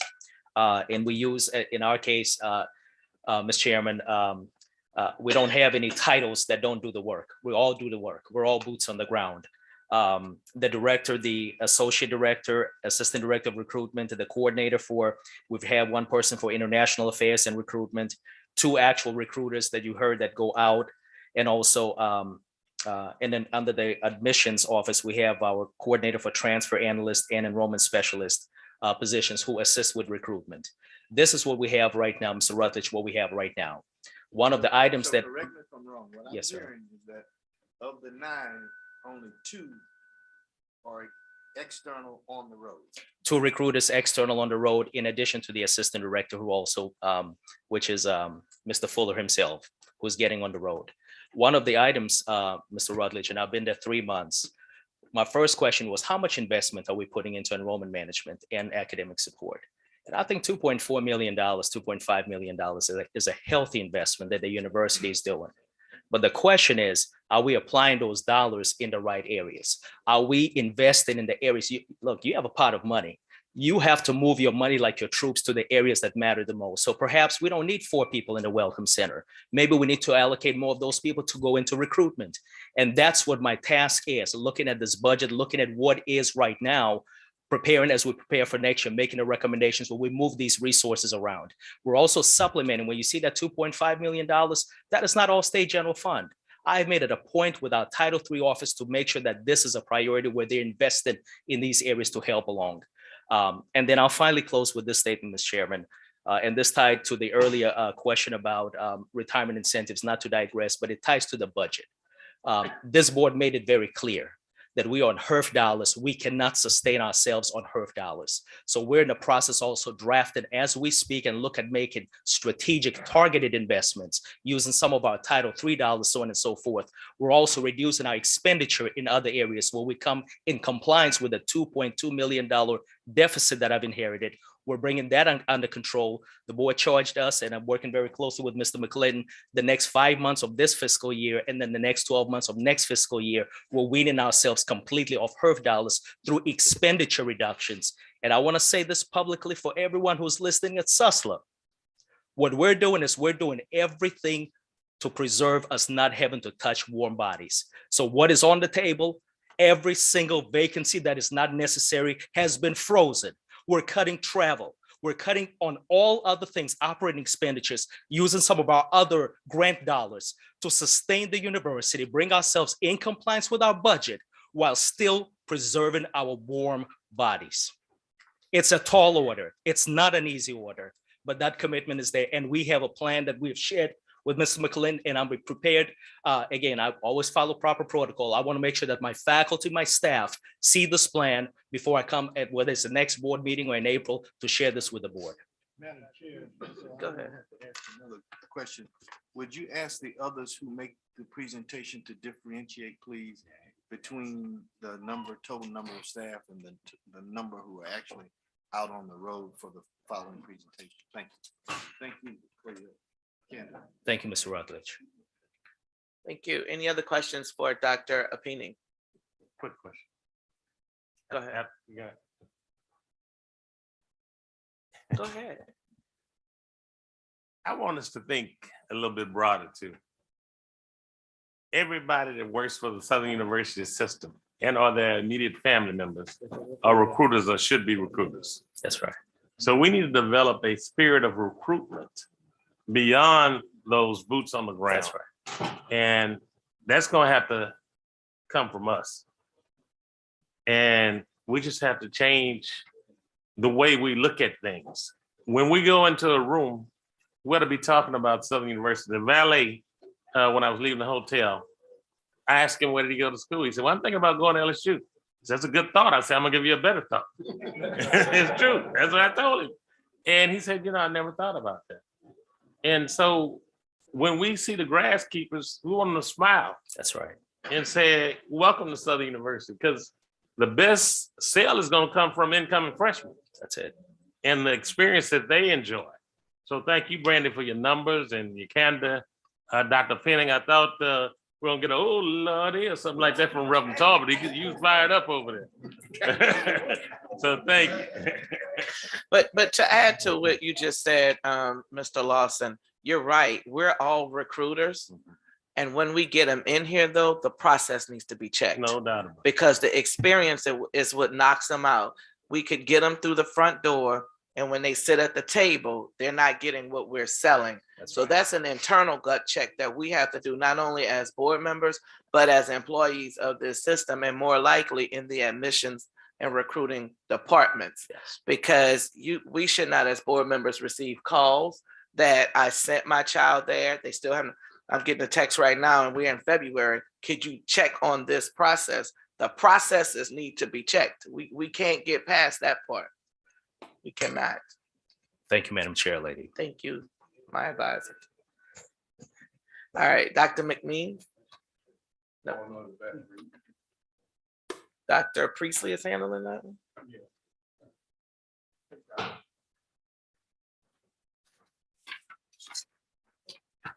Dr. McMeans, I'm sorry, I thought you were going to tell us about the stuff y'all were growing. That sells itself. He doesn't Exactly. Well, I don't have a presentation. As dean of the College of Ag, we have invested in a full-time recruiter, and we're hiring a second recruiter. And it is paying dividends by the 35% increase in enrollment in the College of Ag over the last 2 years. Dr. Priestley.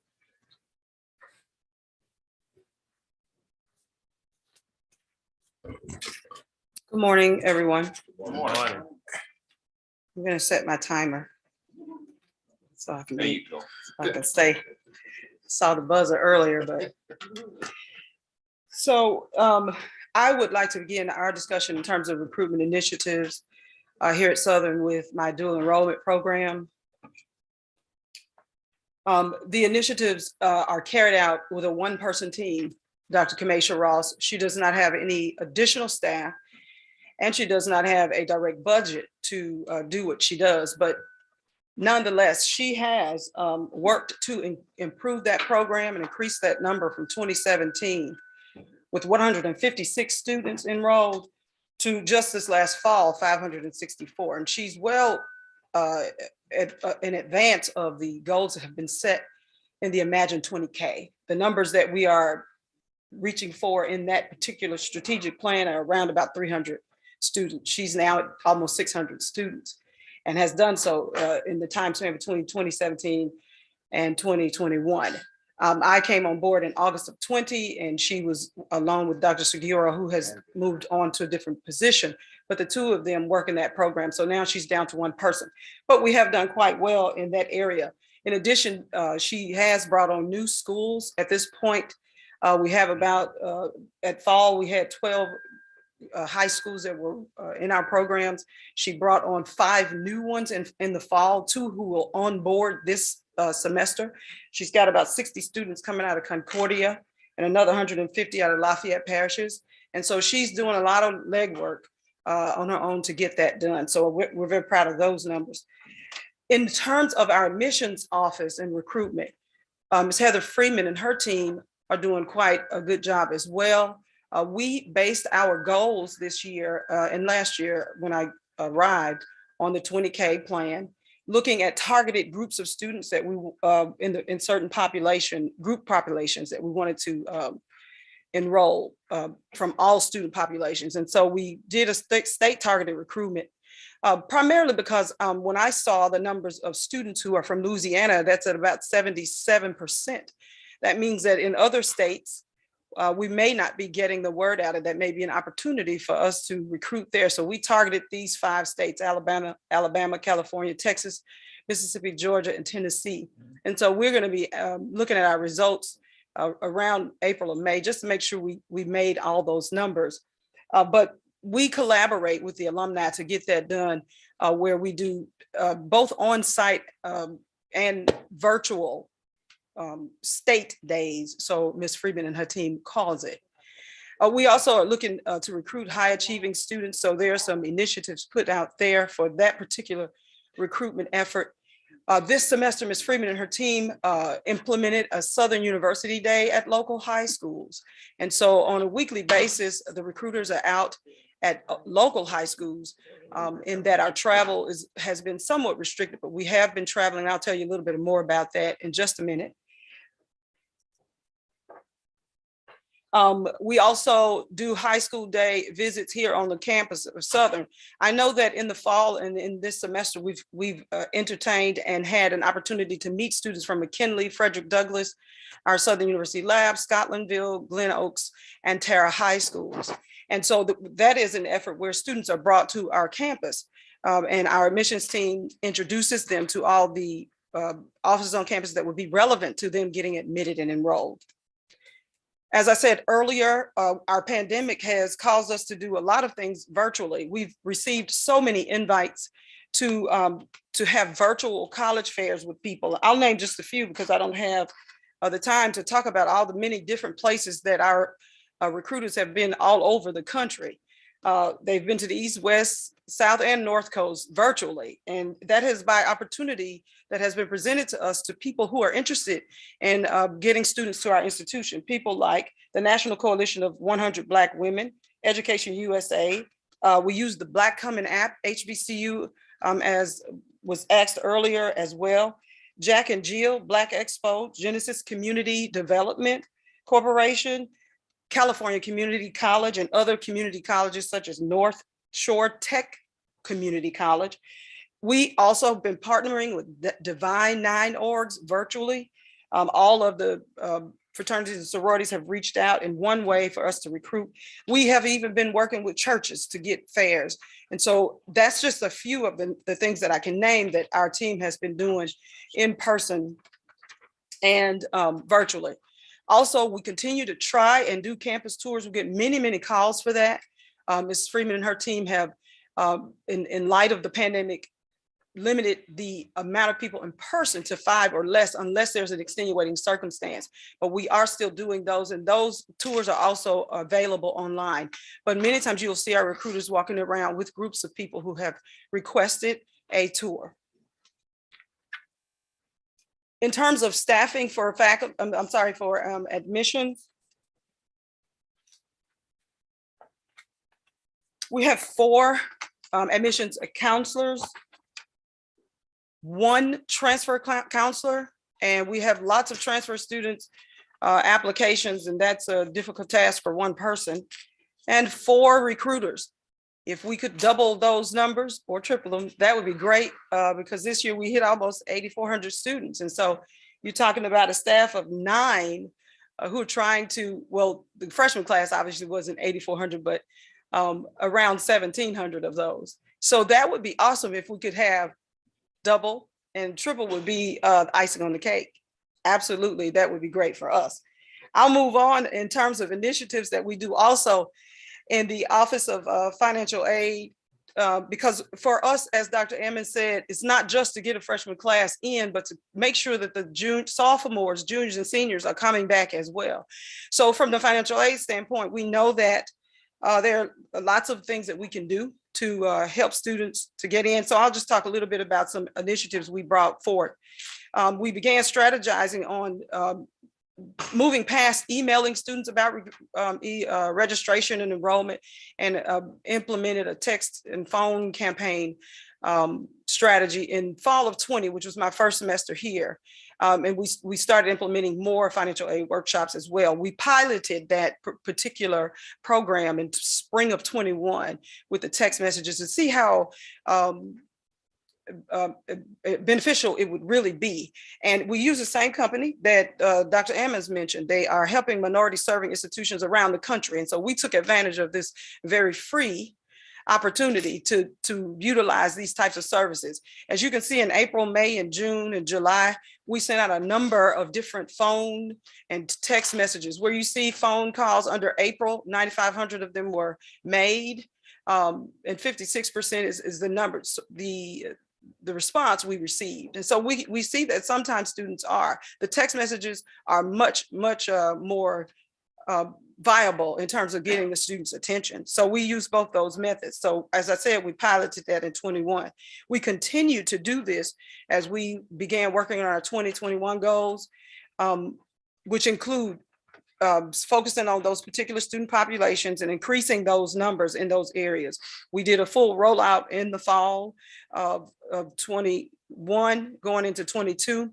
Particularly, we had a very specific goal on making sure FAFSAs were completed and verification was completed as well, because that is a big holdup in us getting our returning students. As you can see in the bottom chart there, as opposed to 20, we had a 24 and 25% increase in the completion of FAFSAs, which is a big deal. We did have a blessing from the federal government last academic term, though, where they waived verification. So that helped us quite a bit. I think it will be reinstated this year, but we were very blessed to have that opportunity to forego verification and get our students through. But the actual completion of the aid application is what we are most concerned about. And we start that campaign in the summer, getting ready for October. And so we, other recruitment and outreach activities include admissions and financial aid Zoom sessions with students on a regular basis to answer questions that they have, and the students do tune in. We created a new website and with video tutorials to help students with completion of FAFSA registration and enrollment, as well with our campaigns for payments. So this year, we, for 22-23, we're focusing on the, let me say, in financial aid, in terms of staffing, we have, and again, I would ask for the same triple double requests. We have 5 counselors, admissions counselors, 1 federal work study coordinator, 1 loan coordinator, and 1 scholarship coordinator. So in essence, we're working with about 8 people in addition to the director and assistant director. We could double those numbers. It would help us quite a bit with our efforts. So the SAP warning process, we have a lot of students that, and I can look at the numbers, and I didn't bring that number, but quite a few of them are on SAP appeal for financial aid, which indicates that they're not completing at a progressive rate. And we are planning this upcoming year to make sure we do a retention program with SAP warning. So we're working on that right now to indicate to a student who might be on the way to SAP before they get to SAP, warning them that you are not meeting the guidelines, and work with academic affairs and other campuses, departments on campus to help those students. We also in admissions are working very hard to implement Slate, which is a CRM designed primarily to engage with students throughout the academic admissions process. We can manage applications and make decisions all in one place. And this is virtual. It's not a manual deal. We can get real-time data and records reporting on that. We can complete all of the data access that we need. And Board Member Williams asked about AI. We are looking into that right now. I'm working with a company that is going to give me a chance in terms of AI, the opportunity to look at the types of students that we want to predict that will apply and be most likely accepted and most likely will enroll. Those from what states and what countries, which is why we're looking at the breakdown of how many actually are from Louisiana, how many are international, how many are from other states, and the likelihood that they will progress. So the company that I'm meeting with right now, we're giving them data, we're feeding them data that we have here on our campus to iron out what those statistics and those numbers are as we get ready to plan for 23-24 in terms of our recruitment efforts. And so that Slate CRM is also going to be very helpful because you can do some of those same things analytically as you are admitting students in one portal, and they can be interactive as well. And then the last thing is the completion and the implementation of Campus Logic for financial aid. That particular program has already launched. Dr. Belton and Dr. Fab were very instrumental in helping us to get it onboarded. It has many different benefits. One is where students can upload documents from anywhere they are. So in the summer, when we're bugging them about registration and they're on an island somewhere, they can use their phone when they get that text message from us. Don't forget to register for fall. We need your forms to finish your FAFSA. They can do it using Campus Logic when they log into that portal. If it's a form that they need, if we have a message to get to them, that platform can also be used. We can also advise them 24/7. There's it's data-driven conversation. If the student asks a question, it's set up to answer the question based on what they're asking. It has the answer, and we can pull the data to see how many questions are being answered and what it looks like, what we need to improve on. And then lastly, that particular program has Scholarship Universe, which matches students based on their grades and their interests to almost 12,000 scholarship programs. And so that's what we are this semester. This year. The last thing that we want to do is more marketing, and we'll probably need a budget for that as well, because we want to appeal to more than the Louisiana area. So I have a question by Attorney Rutledge, but I want to ask you something, and I'm gonna let him go first. But I just want you to keep this in your mind. Yes, ma'am. We signed a contract for AI with another company that is doing an assessment totally of the system. So you went separately from that, is the question? No, are you referring to Hanover? No, I'm referring to Radiant 7, but I'm gonna let you answer his question first. Okay. Thank you, Madam Chair Lady. And good morning, Dr. Priestley. Good morning. The numbers, and they move from that screen, the numbers on the completed FAFSAs. Mhm. I think the largest number, can we go back to that? Oh, yes.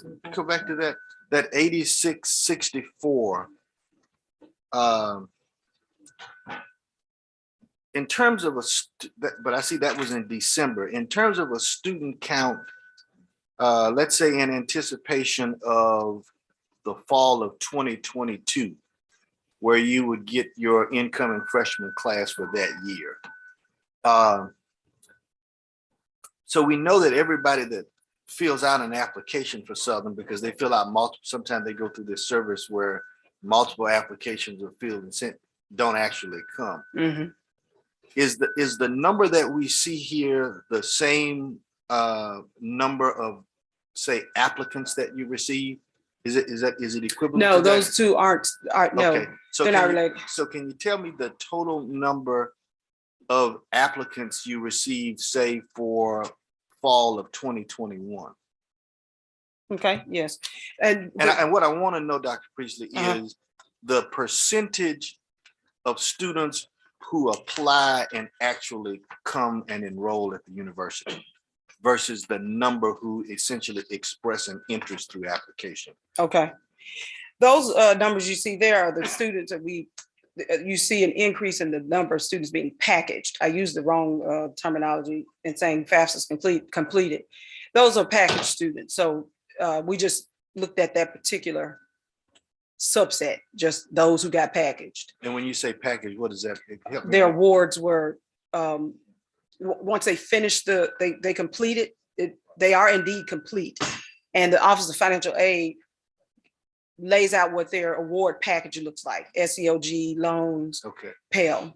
All right. So that those two are what are synonymous. In terms of applications received, Yes, ma'am. I didn't bring my data for fall 21, but for fall 22, when you asked about the number of applications received, Uh-huh. right now, at this time for fall 22, we have about 7,472 applications. Now I heard you that we mention received. that, is this number right, that about 1,700 was what you realized last fall? From Yeah, freshmen? and we brought in 1616 All first right. time freshmen. So what's yeah. that, about 20% on 8,000? Yeah, it was actually 17, I believe.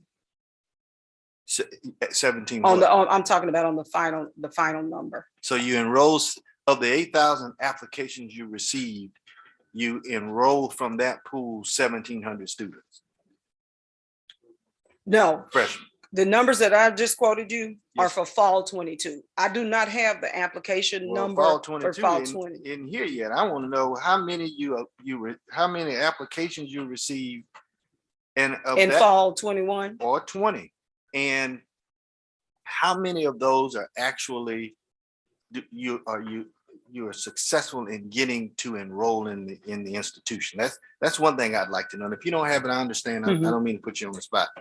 But I've, in previous presentations about this, the thing that I came away with was that there was no, say, lack of demonstrated interest in the institution, at least at some level, right?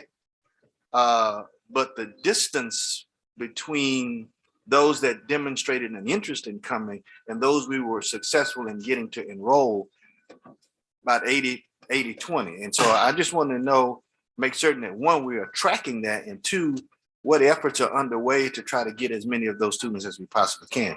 well, I can Yes, ma'am. answer part of that for you. Okay. And what I did with my team for 19 and 21, I looked at 19 and 20 conversion rates. And again, I don't have the exact total number of apps, but I know that we admitted 30, let's just say in 20, we admitted 42% of the folks who applied and enrolled 32% of those. So we track those numbers. I look at those to kind of see where we need to improve.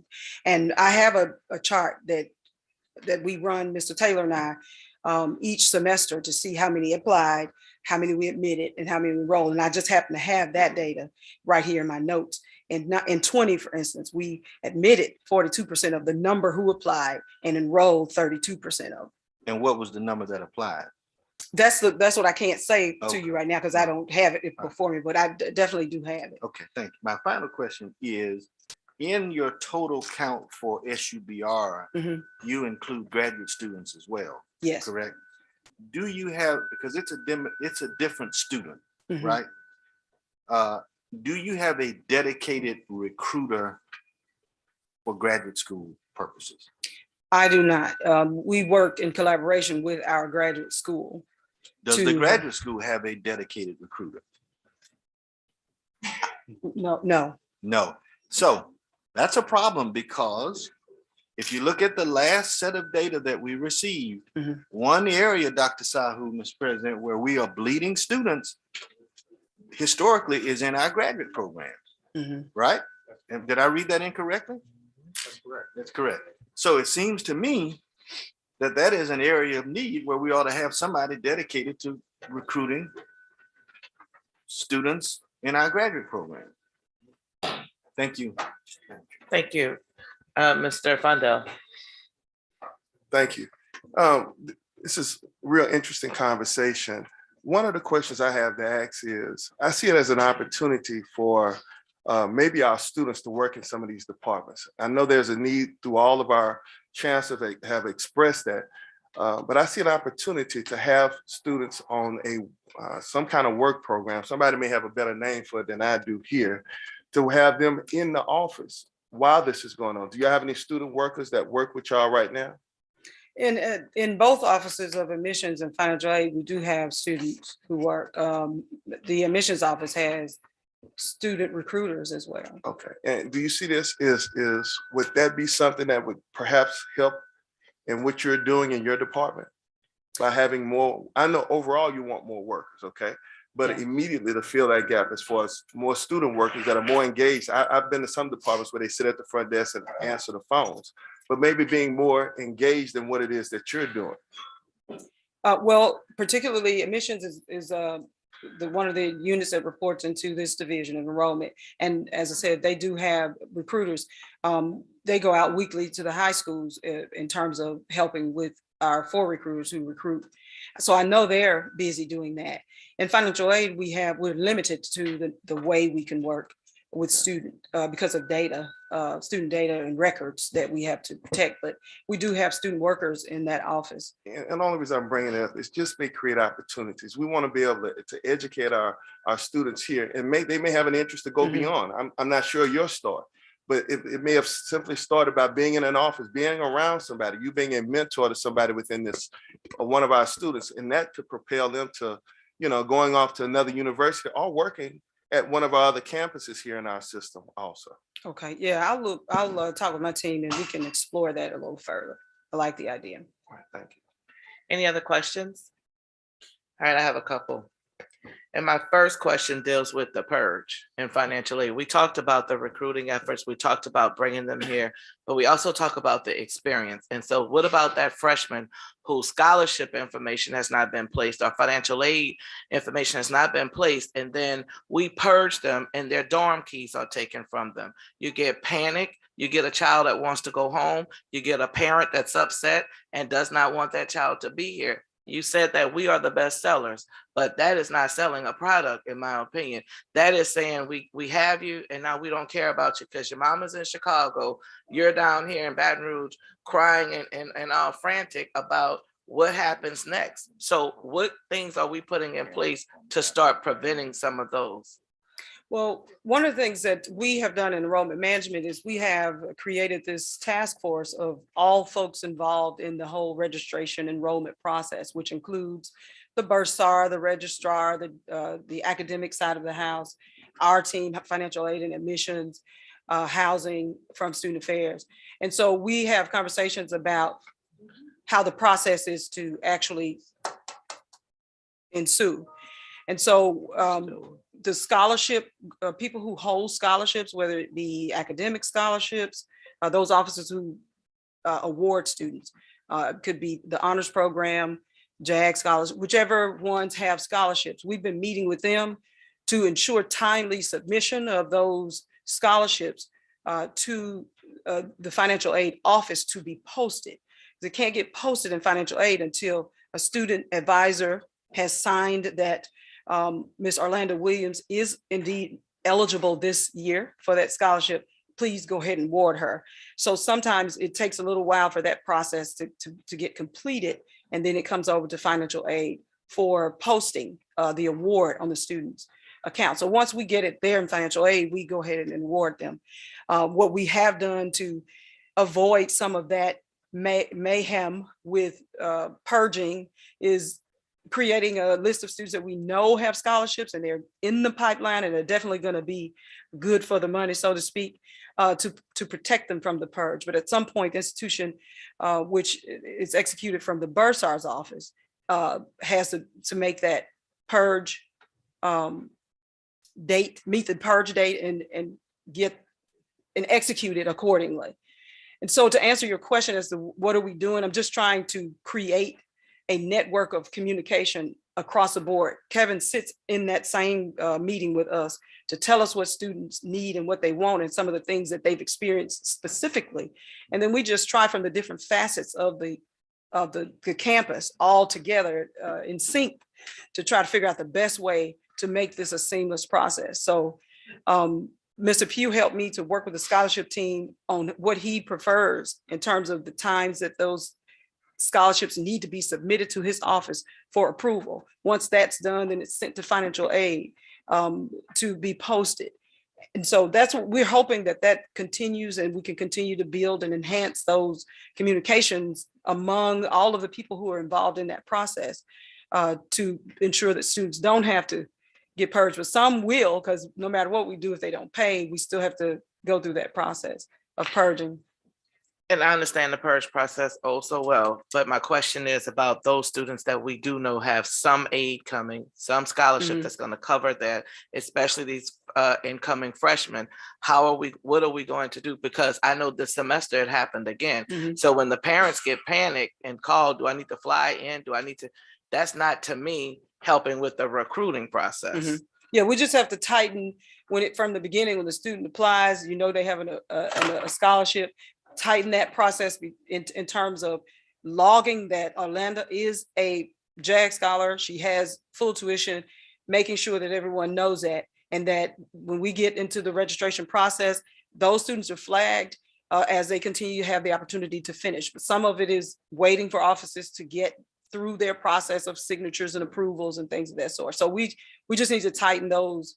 And our team, we just kind of stand in the middle to quarterback what's happening all over campus to help the student get registered. And that's what we've been working on, is to try to tighten that process. For the sake of time, this is what I'm going to ask, Mr. Chair.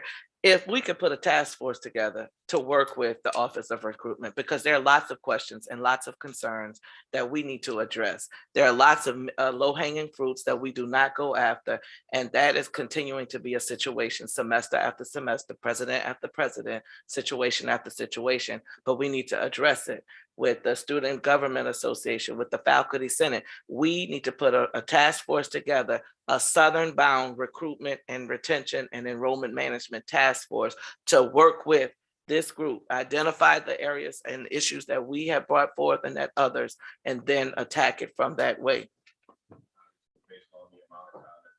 Taken up, there's a lot more that we need to do, and I'm definitely in favor of that. And I'm definitely in favor of that, and it's something that we need to continue to have a conversation on. Yes, Mr. President. Yeah, well, I know the discussion has been very meaningful, and I won't elaborate much, but I do feel compelled to give indication that we have come a long way with regard to our registration processes. And I wanted to make a note because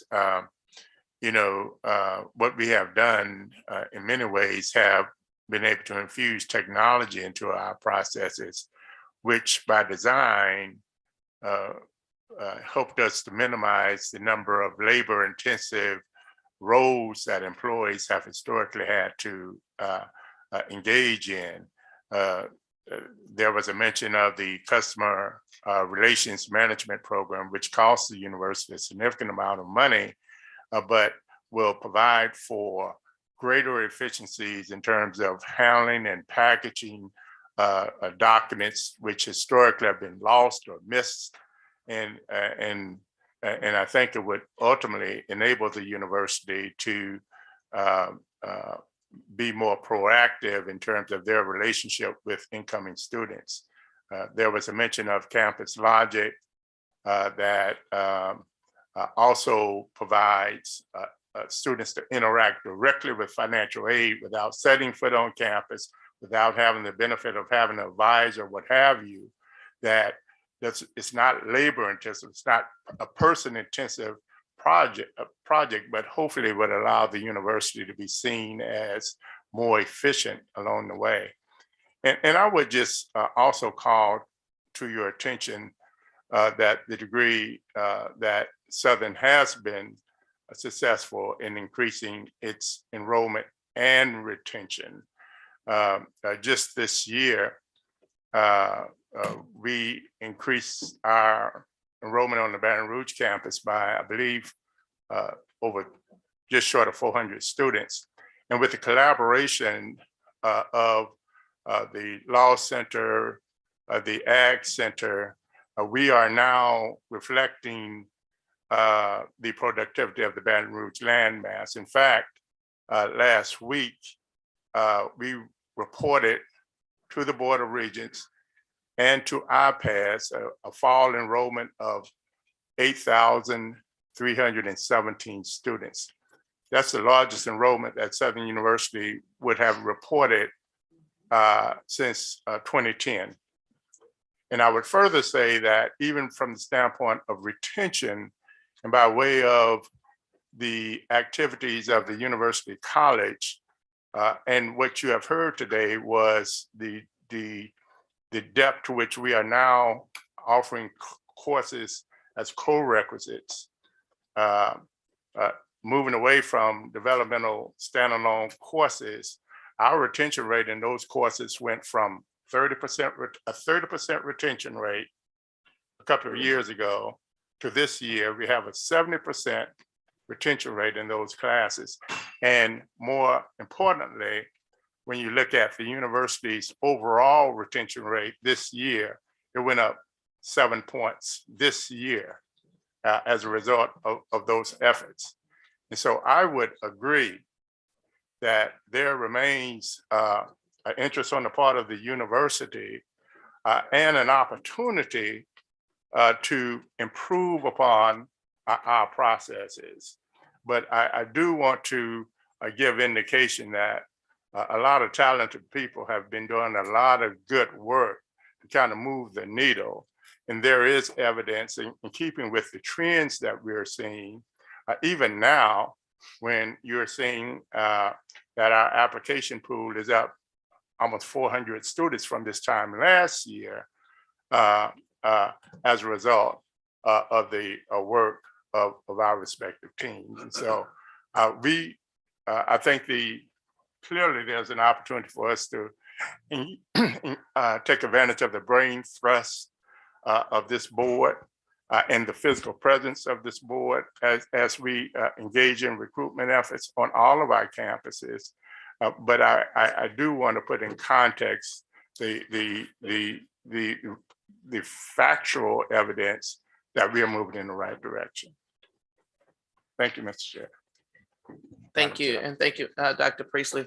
Dr. Pierre, and before he comes up though, on that task force, oh, he doesn't have to, great. And on that task force, could you include someone from the National Alumni Association as well? Because I know that they receive a lot of calls too, because that's how these phone calls come. So if that task force would be the alumni, student government, faculty senate, and whomever else, along with some members from this committee, I think that we could put our heads together to help out with some of the issues and help to start addressing them. Yes, ma'am. Item 7, I'll entertain a motion to adjourn. Moved by Mr. Fondell, second by Mr. Gilliam. All those in favor? Any opposed? Motion passes. Thank you. Thank you for that illuminating committee meeting, Ms. Williams.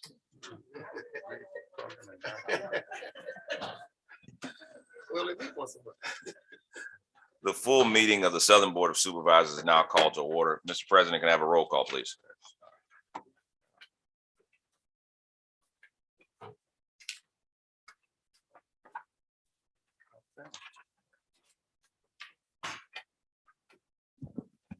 Yes, Mr. Chair.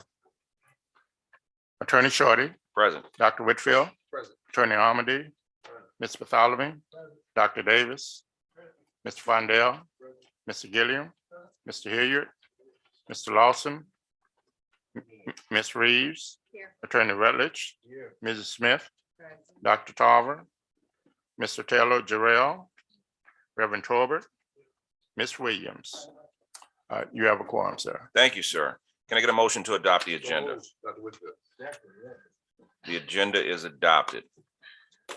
I have one public comment that I will read that was emailed to me.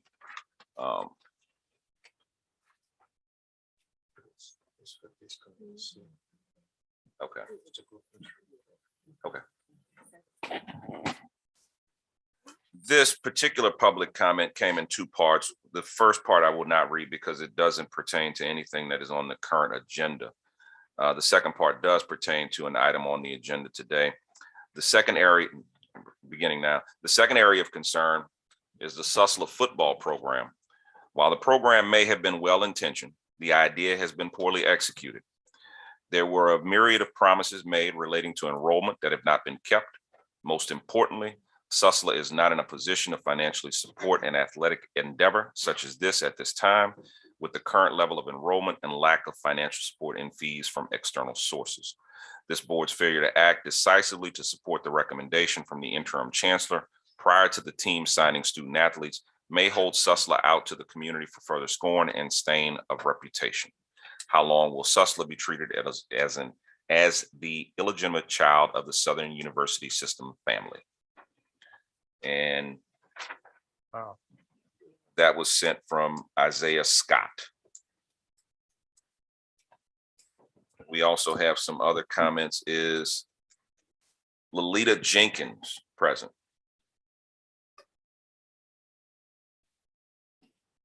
Step forward and be heard, sir. You have a 3-minute, I'm sorry, ma'am, 3-minute time frame on public comments.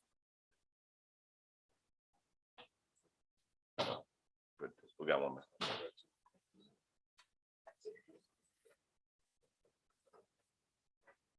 Ms. Jenkins, please. Good morning to Chair Shorty, Dr. Baton, the esteemed board, and the honored guest. My name is Lolita Jenkins, and I'm the program director for the Southern Shreveport Jags. I stand before you today with concern about the Southern Shreveport Jags football program and the possibility of the MOU being dissolved. Unfortunately, we haven't been contacted by anyone from Susla administration regarding the matter, but it was brought to our attention that a letter had been posted to the Southern University website requesting dissolution. Again, without our knowledge, and in the MOU, it states that if either party is no longer interested, both are required to have a discussion to resolve the matter. I reached out to the interim chancellor as it was close to recruiting time, and we needed to reserve the auditorium for our meet and greets and informationals.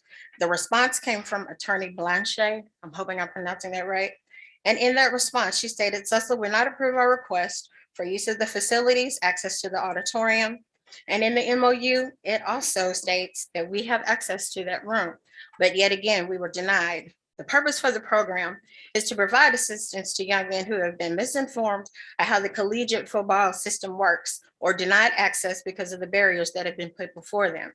If you don't know what your SAT or ACT scores should be, how can you strive to reach that mark?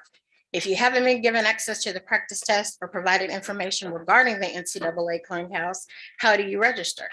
This might not be the scenario for everyone that we recruit, but the vast majority are subjected to these situations. The athletes that we have been speaking to lately are wanting to stay in the area because there wasn't a JUCO level program for them at that time. One of the main reasons we were contacted by Athletic Director Mr. Stephen Latson, was to add a sport to the campus that would be a turnkey situation that would make significant change at a large number of students and affect enrollment in a positive manner with a short period of time. And that's exactly what we did. The Jags recruited, we retained enough athletes to fill 23 on-campus apartments in a 4-month period. All this during the pandemic. I would like to highlight some of the things that we have accomplished. Within 2 days of knowing that we were in partnership with SUSLA, we were contacted by Snow Junior College, which is a premier junior college program in Utah. They paid us $25,000 for our transportation just to play that game. This was an experience that some of our young men have never experienced, being able to fly to another state and see snow-capped mountains. There were several donations to the program. A $7,000 John Deere riding mower was also given to the program. We were invited by the Caddo Parish Sheriff's Department to participate in the back to school event. We were also going to participate in a habitat. We were also asked to participate in a habitat. I'm sorry. He's made a motion. Did anyone second that motion? We were also invited to build a habitat home, but because of COVID restrictions, that was canceled. We also participated in the Bayou Classic Special Needs Flag football game, Southern versus Grambling, where 8 of our football players actually went to New Orleans and assisted special needs kids, and we actually won that game. Behind me, I have my assistant program director, which is Mr. Jared Donnelly. I have our recruiting coordinator, Mr. Mooney, and I have 2 of the football players, one who just received a full scholarship to Texas Southern University. So our program does work. We have Mr. Jamel Paul, who we call an OG because this would be his 2nd year playing in the program. And then we also have our one of our athletic trainers here as well.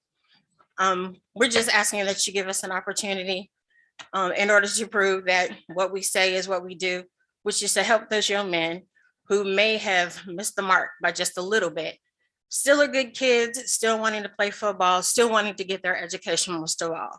That's the reason that I stand before you today. Thank you. Thank you, Ms. Jenkins. Mr. Jared Dunley. Oh, yes, sir. Hey, good evening to everybody sitting. I'm standing in front of. I'm also here representing the Southern Shreveport Jags football team. And as Ms. Jenkins stated, we're here for the children, for the kids, the players. But you keep in mind, these guys are student athletes first, not just football players. They come to SUSLA to get their education, to get their associate's degree and move forward. So I would like to ask you to consider keeping the MOU and keep us in your minds as far as supporting our kids, our program. Also, speaking as a parent, my son has just applied in seeking enrollment in SUSLA. He's coming out of a small town in Texas. He will be here with the hopes of getting a chance to play football. And so we recruit Louisiana, Arkansas, Texas. We recruit all over. So we have parents and kids that are inquiring about the campus, the school, the academics. But right now, we're recruiting, but we don't know what to tell them. So I'm asking that y'all continue, or asking us to consider keeping the MOU with us. And that's pretty much what I got to say. Thank you, Mr. Dunn. Thomas Brown. Good evening, everybody. Okay, basically Southern Shreveport has basically helped me a lot, and I feel like it's a great aspect for all us kids that doesn't get a chance to just to get their play at the next level.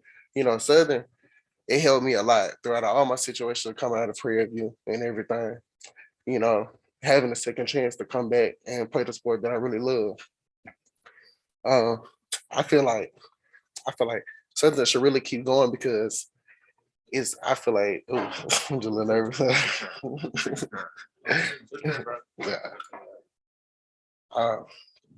Yeah, sorry. It really Southern has helped me really much a lot, and I appreciate all the people and all the coaches that helped me get here to this point, because without coming here, I feel like I would be nowhere. Because at the time, I feel like I wanted to give up. I didn't have nowhere else to go after leaving the school that I once signed to. And I feel like now I got the second chance to do that all over again. And I feel like we should keep the program running because I feel like it's going to help more future generations. It'll bring more money into the school. You know, all the alumni come in, can watch us play, you know, just have fun. And basically just help another generation of wealth of people that people just, you know, they just don't get a chance. A lot of black kids, you know, once they done with football, they go down the wrong path. But I feel like if they get a chance in Shreveport, you know, they can make it better for themselves. You know, they get their second chance that people overlook them. Like I said. Good job, Mr. Brown. Yes.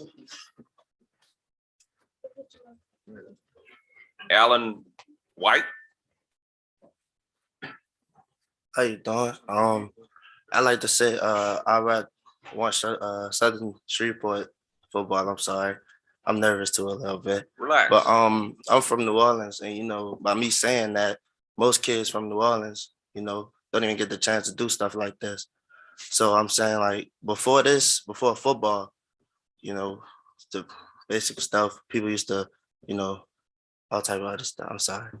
But I think football, I can't do it. Take a breath. Take a breath. I know, I'm sorry. You're doing good. It's just, I feel, you know, before this, you know, people used to, you know, sell drugs and stuff like that. And people I used to hang with before football, you know, before Shreveport reached out to me, in jail right now for murder and stuff like that. And, you know, I didn't think I was going to be here, wanted to play football or anything like that. So, you know, when they reached out to me, I felt like this is my chance to leave New Orleans, actually go somewhere different. And like Ms. Jenkins said, fly to Utah. I never been to Utah before. I want to go to Utah. I want to see what snow is. Like, stuff like that. I just feel like most kids like this don't get to experience a chance like this. And like Mr. Dunley said, I went to one of the meetings. We get to meet and greet new football players, this and that. So many familiar faces, smiles, all type of stuff. So if you take football away from them, what can you tell them?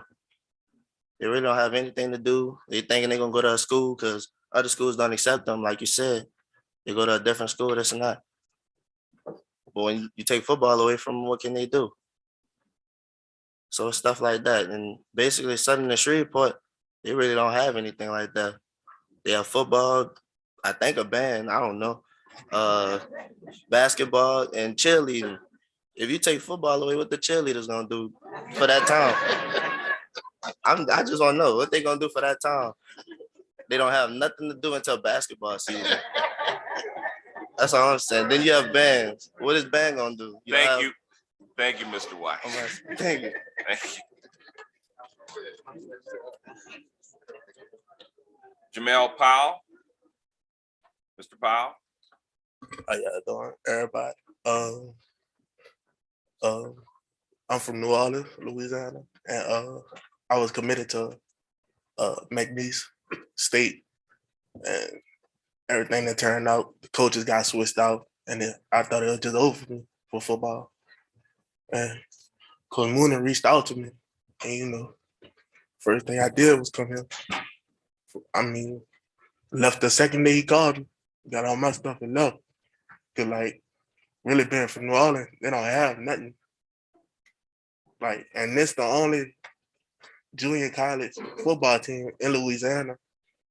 So you don't really get second opportunities.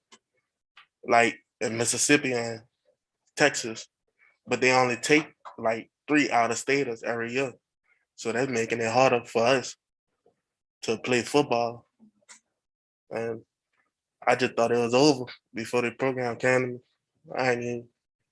I can't see myself doing anything else but football. But I want to do other stuff, but you know, football keep me in college. And that's everything. I don't really got that much to talk about. Well, thank you, Mr. Powell. Thank you.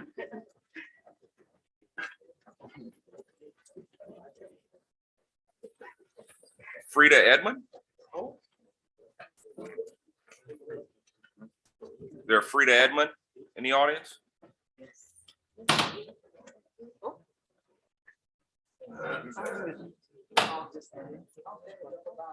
Thank you all. First, I want to say thank you for having us, the Sussler Veterans Upper Bound. And thank you, Chancellor Penny, for the job you're doing. Appreciate you. I'm Frida Edmond. I'm 65 years old. And I want to say Southern has changed my life since I've been a part of it. And I've only been a part of Southern within this last year. I'm enrolled in Southern. Awesome. And the staff has been most helpful to me. Sadly, on my part, I've never been on Southern's campus as long as I've been in Shreveport because of the negativity that I've received. But since being there, it has changed my outlook. So now I'm able to share it with my grandchildren, with my church members, how it has changed me and continue to change my life. So we have to continue to support our own. If we don't, it'll perish. So if we can't work among ourselves and support each other, it's not a competition from this campus to that campus. We're all one body working towards the same goal. Education. Education is important. Nobody can take that away from you. Yes, athletics is good, but what if something happens? What you have to fall on? You don't have any education. Do you want to be at the bottom forever? No. Do what needs to be done to edify yourself for self-gratification, that you can be proud of yourself. So I say to everybody, I appreciate you all for making wise decisions that affect a lot of people's lives, mine especially. And you all are doing a great job. My pastor used to be a part of this organization, Dr. Joe again. So, excuse me. I say my pastor. I know you. I figured that's what you were saying, but I'm not. How about that?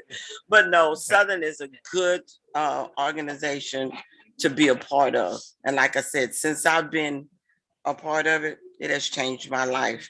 You all continue to do the good job that you all are doing, and know that there's people out there praying for you all. I'm one of them, of course. So thank you all. Thank you, Ms. Edmond.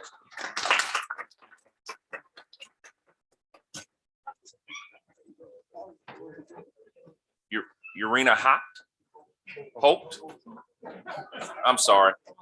That's okay. That's okay. Good morning. I think it's still good morning or afternoon to everyone. Dr. Belton, it's a privilege and an honor to be here in front of you. To our Chancellor, Dr. Penny, thank you for supporting us. Again, I'm Urena Holt, the Director of Veterans Upper Bound Program.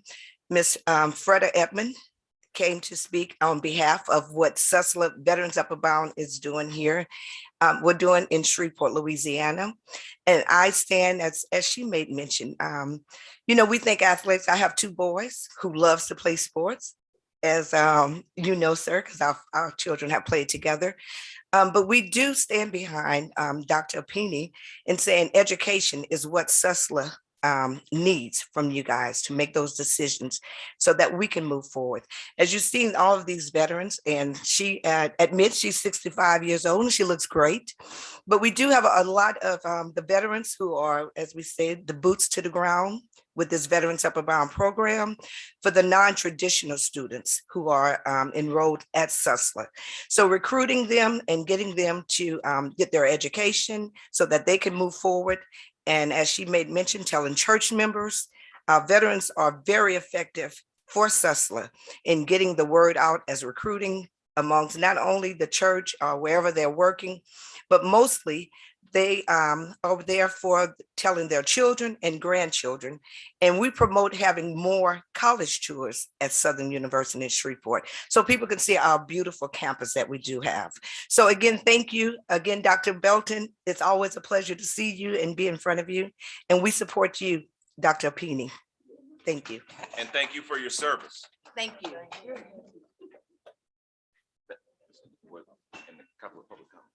And I want to thank all of you for coming and providing those comments to the board. We really appreciate it. I know some of you have traveled very far, and thank you for doing so.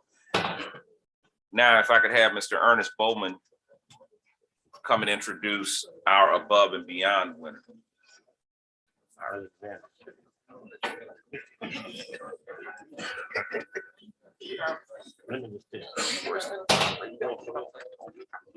Mr. Chairman and honorable board members, I stand to present to you Mr. Felton Holiday. I give you a little insight about him. Mr. Holiday's tenure at SUBR in the Department of Residential Life and Housing spans over 35 years. There was a point in his tenure where he left to explore other possibilities, but his love for the Jaguar Nation soon brought him back, and he's been here ever since. He loved the Jaguar Nation so much that he incorporated Jaguar into the name of his late daughter, Jagman. Mr. Holiday's duties include being the locksmith, being the after-hour holiday on-call person, going to Sherwin-Williams or anywhere else off campus. We believe this is his happy place. Causing Ms. Abraham to turn beet red in frustration, causing Ms. Hammond to talk in a pitch that's almost inaudible to human ears, or whatever his hands find to do. Seriously speaking, within the department, Mr. Holiday can be likened to a wheel in the middle of a wheel.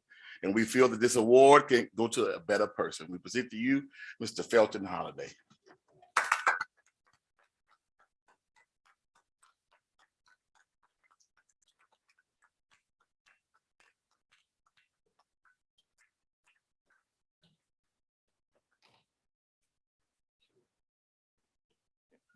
Thank you, Mr. Bowman.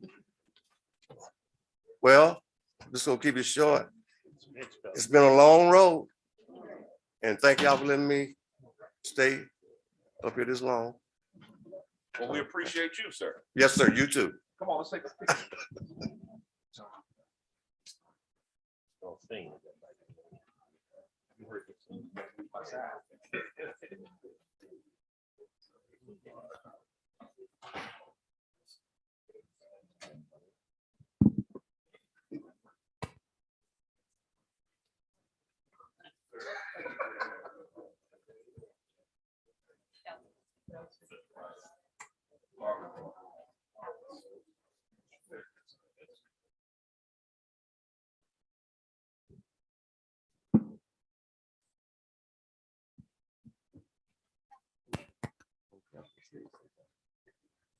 Gentleman, Mr. Howard.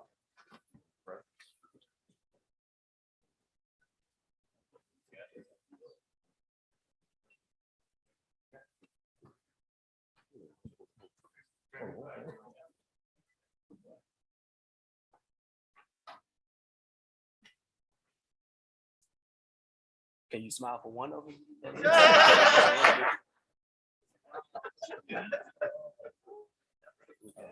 Take pictures with an original. Smile.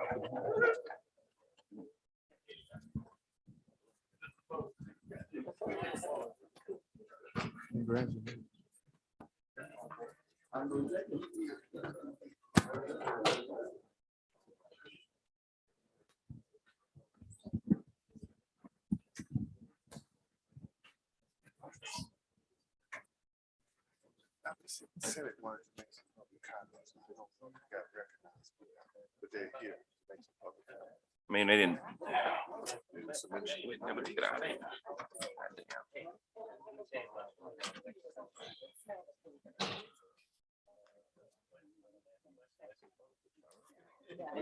Oswald Duvall is his name. Let's get to it. Back to Senate President. Just wanted to make some other comments.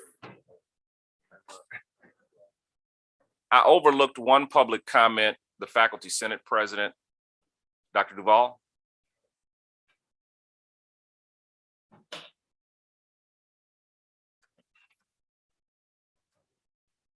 Yeah, there are three faculty members would like to make comments. Okay. Yeah. Well, good afternoon. Honorary board members, Dr. Belton and Dr. Sahu. Thank you so much for giving us this wonderful opportunity to speak with you. As most of you are aware, my name is Dr. Oswald DeBurn. I serve as the SUBR Faculty Senate President. And on behalf of the faculty, I want to let you know, we wholeheartedly support the candidacy of Attorney Dennis J. Shields, I'm sorry. So Dr. Belton, I think he's most suited for the job and he'll probably be a good replacement to you. And thank you so much for all you've done for this great institution. Thank you. Thank you, sir.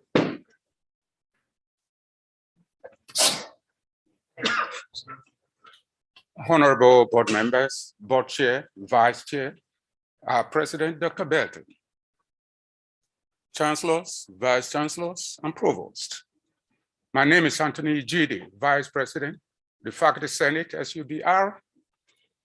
I'm here not for personal aggrandizement, but for the betterment of Southern University. Why am I here right now? We want a president that will look like an outgoing president, a president that will listen to the faculty, a president that is compassionate, a president that would not make trouble with the faculty senate and faculty in general. Let me quickly tell you about this. 2 years ago or 3 years ago, I preside over Department of Sociology at Southern. One room in one, on the second floor, to be specific, 16 lights, only one was working. I sent requisition, please come and replace this. To the back, no response. 2 times, 3 times, no response. What did I do? I just walked to Mr. President, Dr. Baton. I said, look, Mr. President, I'm not asking you to sanction anybody. That is not my mission. Just tell them to replace that light. Do you know I talked to him on a Wednesday, on Monday, everywhere. Sorry, everywhere. This is true. The light came back. Then I saw him 2 weeks after that. He thought I was coming to remind him again. No, I said, no, Mr. President, just to thank you. That is the kind of president we are looking for. Therefore, we have, look, those of us in social sciences, why specifically in sociology, when you discuss, deviance, we just say, look, deviant behavior is a manifestation of early childhood experiences. Look, you have to follow the track. We reviewed the 3 candidates. We followed their track record. We listened to their presentation. Dr. Dennis Shield is the right candidate that will replace Dr. Baton. Thank you. Thank you, sir.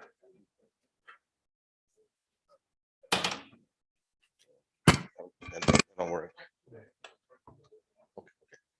All right. Okay. Good afternoon.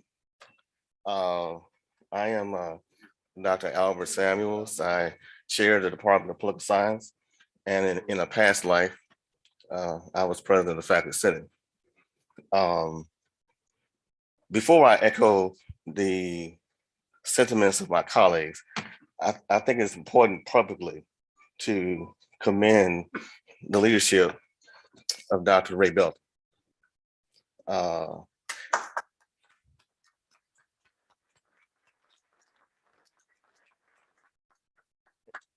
Just very briefly, when you took over this institution in 2015, we were in an existential crisis where people were betting against our future. We are now a research 2 institution. And if you ask people in 2015 if we would be sitting in this place in 2022, most folks would have laughed at you. And so the next president chancellor will inherit an institution that is far better off than it was when Dr. Belton began his tenure. And I think we need to recognize that. Just real briefly, we have, again, we want to commend and salute all of those who offered themselves for leadership at an institution, and to not to disparage anyone else who applied, who have made recommendations. It is my judgment and judgment of many of my colleagues that Dr. Dennis Shields represents the best fit to take Southern University to the next level. Just real briefly, to answer the elephant in the room, say he doesn't have HBCU experience, but his personal background mirrors that of many of the students that we teach. And he wasn't born with a silver spoon in his mouth. He came through foster homes. He understands that. It's also true that many of the challenges that we face are common to higher education. And so as we as HBCUs need to get out of this mindset that our problems are just so unique, that it's just a Black thing you got to understand. Well, there are other folks who deal with the same problems, but some of them are finding answers for some of these problems. And so we need to get out of that. Thank you for your comments. And thank you for taking the time to talk to me on Zoom that day. I appreciate it. All right. Thank you. All right, we now turn to our action items. Yes, sir. I rise first of all to, I want to thank all of the fine people who made the trip down here today to speak to us, especially Ms. Jenkins, representing a group of very fine student athletes that we all treasure and that we all love. And of course, Ms. Edmonds, who epitomizes everything that's good and proper about us senior citizens and the work she's doing with Title III. Okay. Thank you so much, Ms. Edmonds. She's not, okay. But I rise then, Mr. Chairman, to make a motion for global adoption of action item 6, number 6, A through I. We have a motion by Mr. Gillum, a second by Mr. Hilliard, and a question by Ms. Reeves. 6F. So. All right. So however. Let's pull out 6F out of that motion, Mr. Gillum. Are you okay with that? I am fine with that, sir. Okay. I'd also like to pull 6C for an individual vote. All right, we Item pull out 6C. pull out 6C and 6F. Call for the question on the original motion with the exception of F. Mr. Gillum has proposed an in global motion of 6A, B, D, E. Which other ones, Mr. Gillum? Just the deletion of F. G, H, and I? No, just F. All right, all of them but F and F. C. At the request of Ms. Reeves. Oh, I'm sorry. So the motion consider the request by board members, then come back to the original motion, which includes what Dr. Gillum said.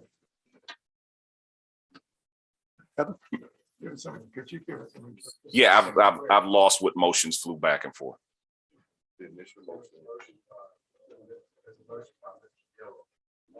All of the items in Globo.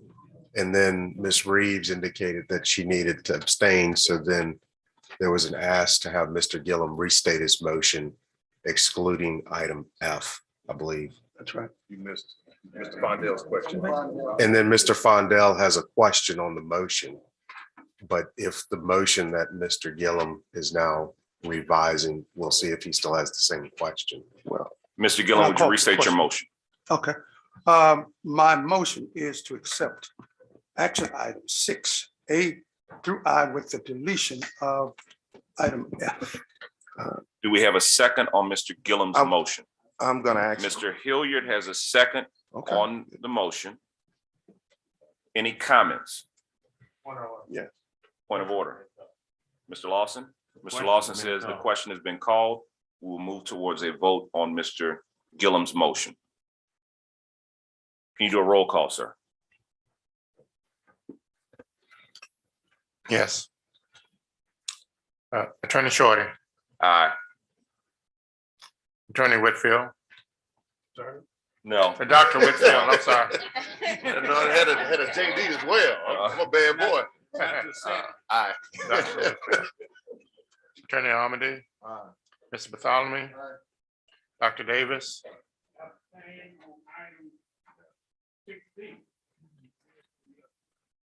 It's an global motion. I don't think you can abstain from if you're abstaining from the vote, he's abstaining.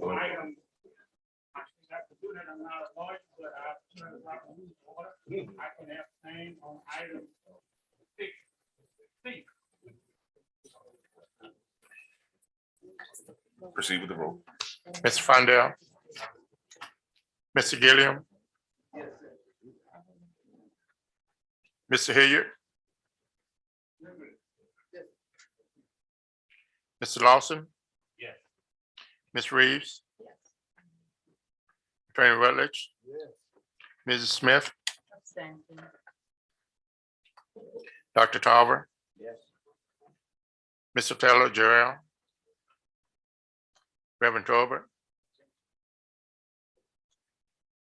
Ms. Williams. Motion passes. Now, this is a vote. Thank you, sir. Call for the question, right? Yes. Meaning that we now vote on the question, right? We voted on the call for the question. Correct. Which seeks the discussion. Right. Yes. Right. That is We're correct. Voting on the ceasing of the discussion. Right, that's what I'm saying. I'm not, no, it's not. Right. But he's not trying to deprive you of I'm speaking. trying to say, I think he ought to have privilege. Thank you. Yeah.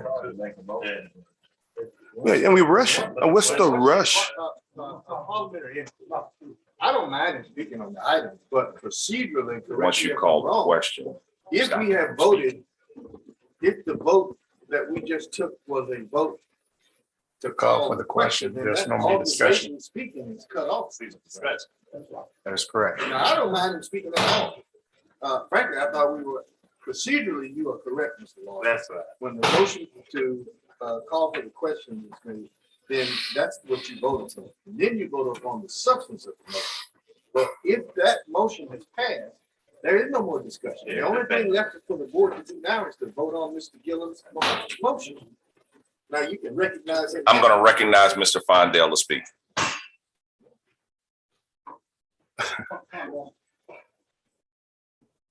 have the floor. Mr. Gillum, your I'm point of quoting. order is recognized, sir. What's your point of order? Okay, point of order is following up on Mr. Rutledge's statement. Robert Rules calls when we got counsel to indicate all discussion is cut on that particular issue. We're now ready. We passed on the question. It's now time to vote on my original motion. Reverend Tolbert. I'm looking at some former chairmen sitting around the desk. And this is the first time that I've been on this board over 10 years that a board member has asked to pull an item and it was denied. Now, maybe we wasn't following proper procedure, because even I know times when I knew I was on the losing side, but I was always given the privilege of pulling the items so they could be voted on individually. So I'm just saying we may need to consider that. And I understand the Robert's Rule of Order on the call of question, that's over with. But we're getting ready to vote on the original motion. Just like Ms. Reeves asked to pull something and it was legitimate because she needs to abstain from it. I think Mr. Fondell ought to be allowed to have the item pulled. I'm not voting for it. But if he wanted to be voted on individually, I think we need to consider that. I think that matter has already been decided. I will give Mr. Fondell an opportunity to speak on the We haven't issue. voted yet. We're going to vote on the motion. I'm going to give Mr. Fondell an opportunity to We've speak. seemed to find a process, Mr. Gilliam, and others that are here. What Reverend Talbot said was correct. I asked to have an item pulled to vote on it individually. These young men have come here to present to you. They spoke to you. They made their plea to say, and asking you to consider this. They've told you they have not spoken with the administration up there, has not been receptive to them coming back. And I know we can find 10 reasons why we can't support But these young men deserve our opportunity for us to work through whatever challenges they are that are out there. They are. This program was started with the intent of helping folks like that fall through the cracks. If we don't do it, who does? Who does? And to have this, to come in and sit with this body and to have this thing rush through like, okay, like we're not gonna take it into consideration, it's wrong. It's wrong. And you have to tell those young men that you don't wanna face them to vote on this. You've decided to come up here, put Robin's rules and say, okay, we're gonna do this quick. We can't. So all I have to say is wrong. And I'm gonna stand with those young men, because if I don't, who will? That's the way I feel about it. So with that being said, I've said my part. Thank you, Mr. Fondell.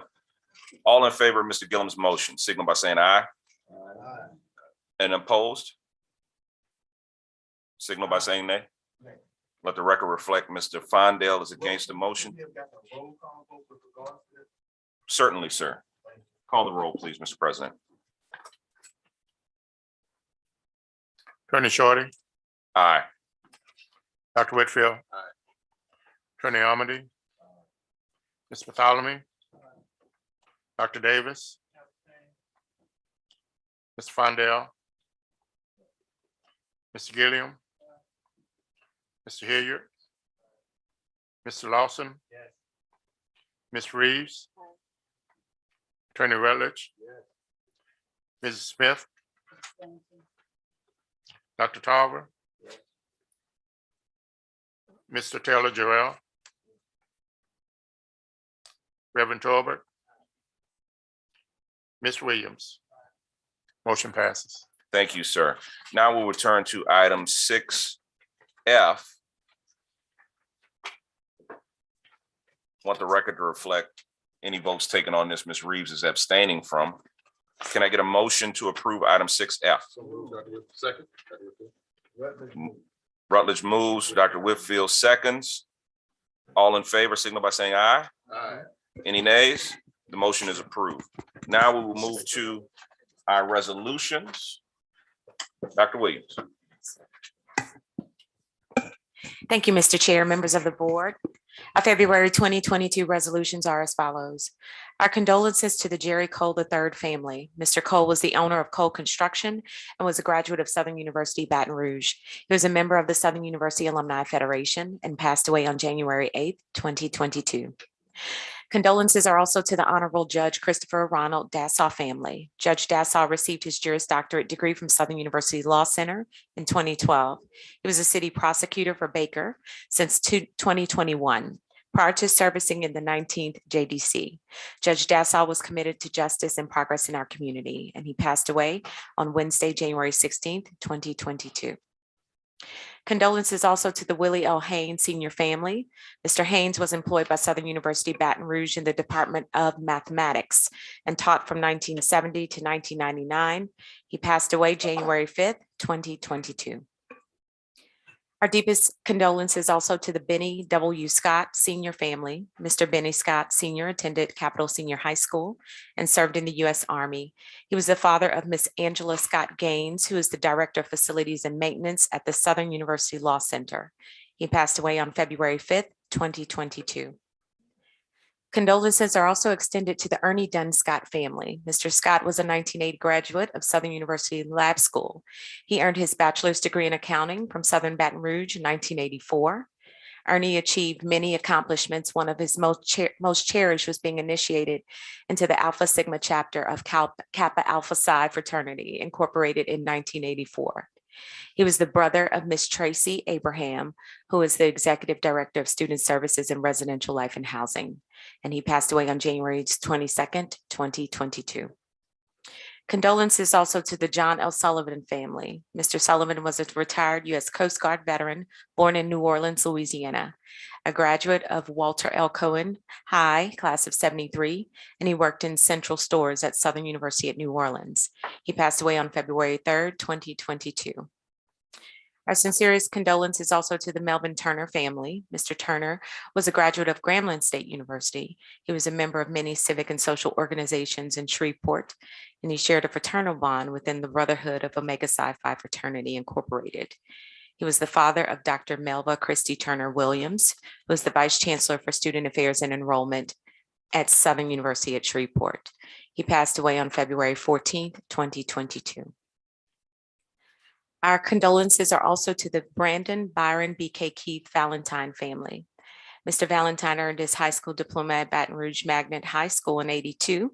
He received his bachelor's degree in computer science from Southern University Baton Rouge in 1987. He loved his alma mater and especially loved the human jukebox. He passed away on January 10th, 2022. Commendations to Representative Ted James, who has been appointed to a federal position by President Joe Biden. He is a graduate of the Southern University Law School and the Baton Rouge campus and will take over as regional administrator for the administration South Central region. Commendations are also extended to Mr. Alfred E. Harrell III, who has been appointed to the Louisiana Housing Corporation. As you all know, he is the CEO of the Southern University System Foundation, and he will represent the 2nd Congressional District. Mr. Chair, members of the board, this concludes our February 2022 resolutions and commendations. Before we do that, I'd like to add one more. One SUNO graduate recently passed away, the owner of Loretta's Pralines. Miss Loretta Harrison was a graduate of Southern University at New Orleans. She ran a thriving business in the city of New Orleans for some 3 decades. Has given to numerous charities in the New Orleans area and supported many worthy causes.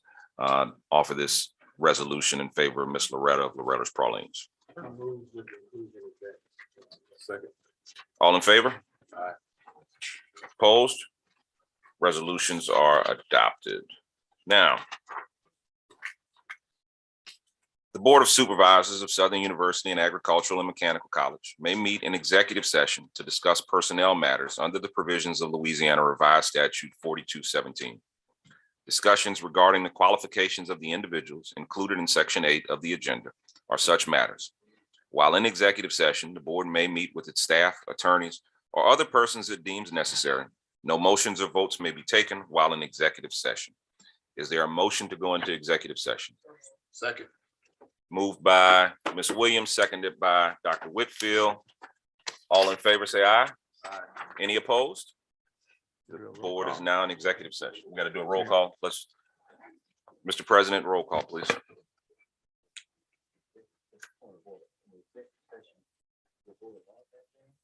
Yes. To go into executive Yes. session.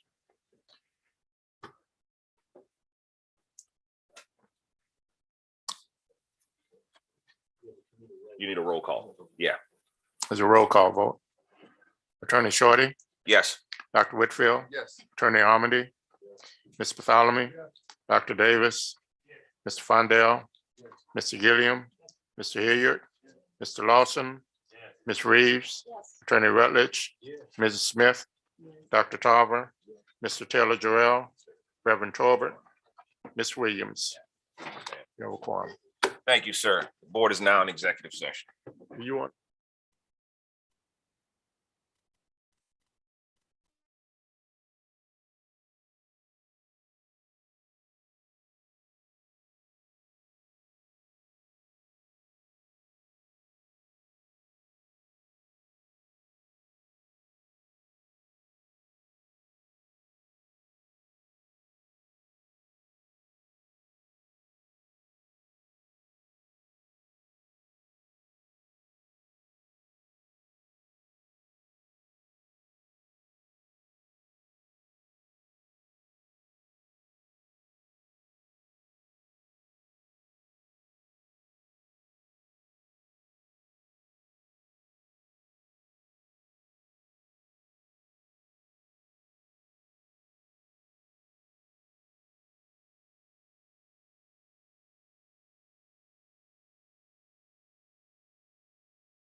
Out.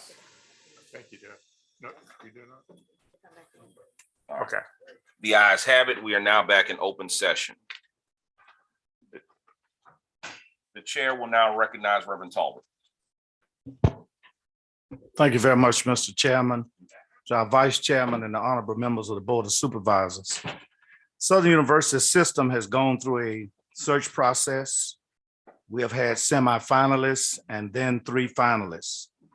The board has interviewed the 3 finalists as well as exposed the stakeholders to the finalists.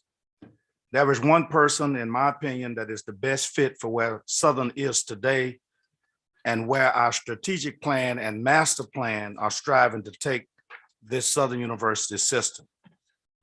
Therefore, it is an esteemed and signal honor for me to nominate Dr. Dennis Shields, Chancellor of the University of Wisconsin-Platteville, to become the next Southern University President Chancellor.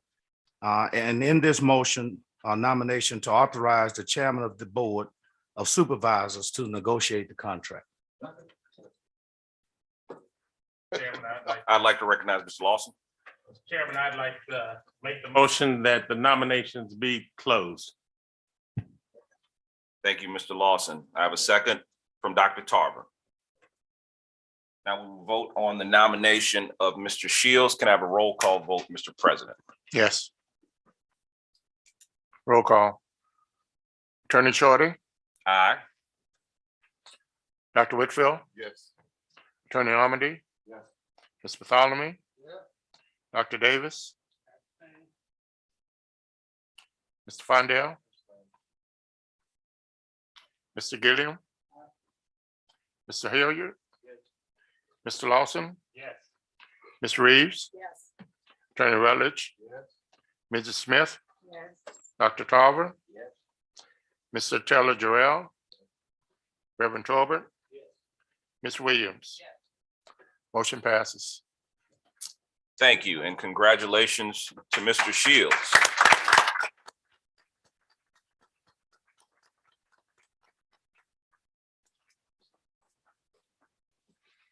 Tracy, do we have him on? Oh, well.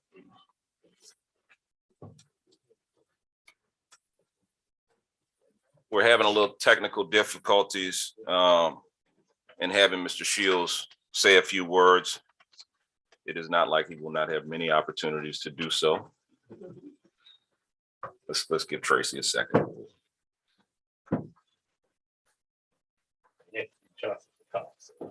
Yeah. Yeah, they had three persons to consider.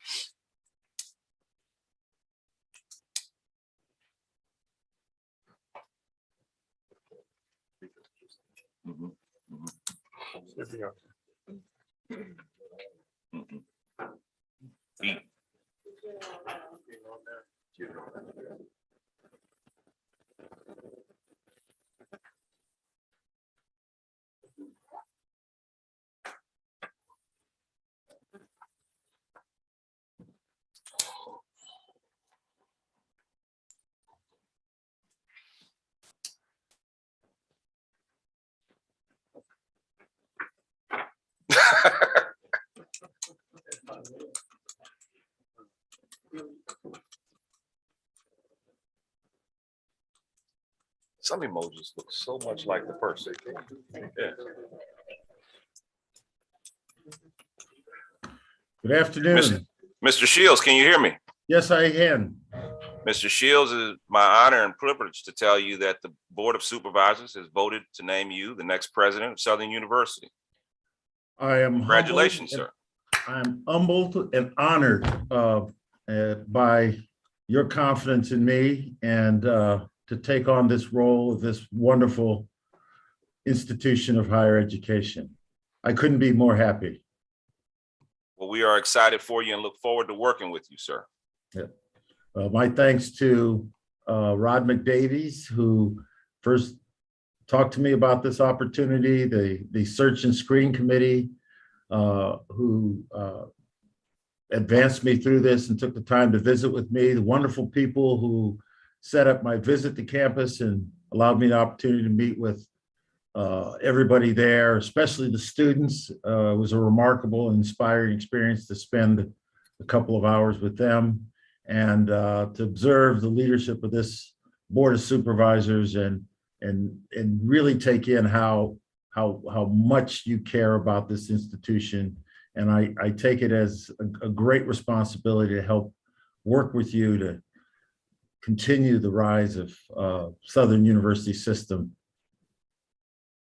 Well, thank you, Mr. Shields. And I think we would also be remiss if we didn't thank the members of the search committee, the co-chairs, Tim Barfield and Al Harrell, our firm at AGB, and all of the individuals who served on that committee, who selflessly dedicated so much of their time and efforts to this process. And thank all of you all.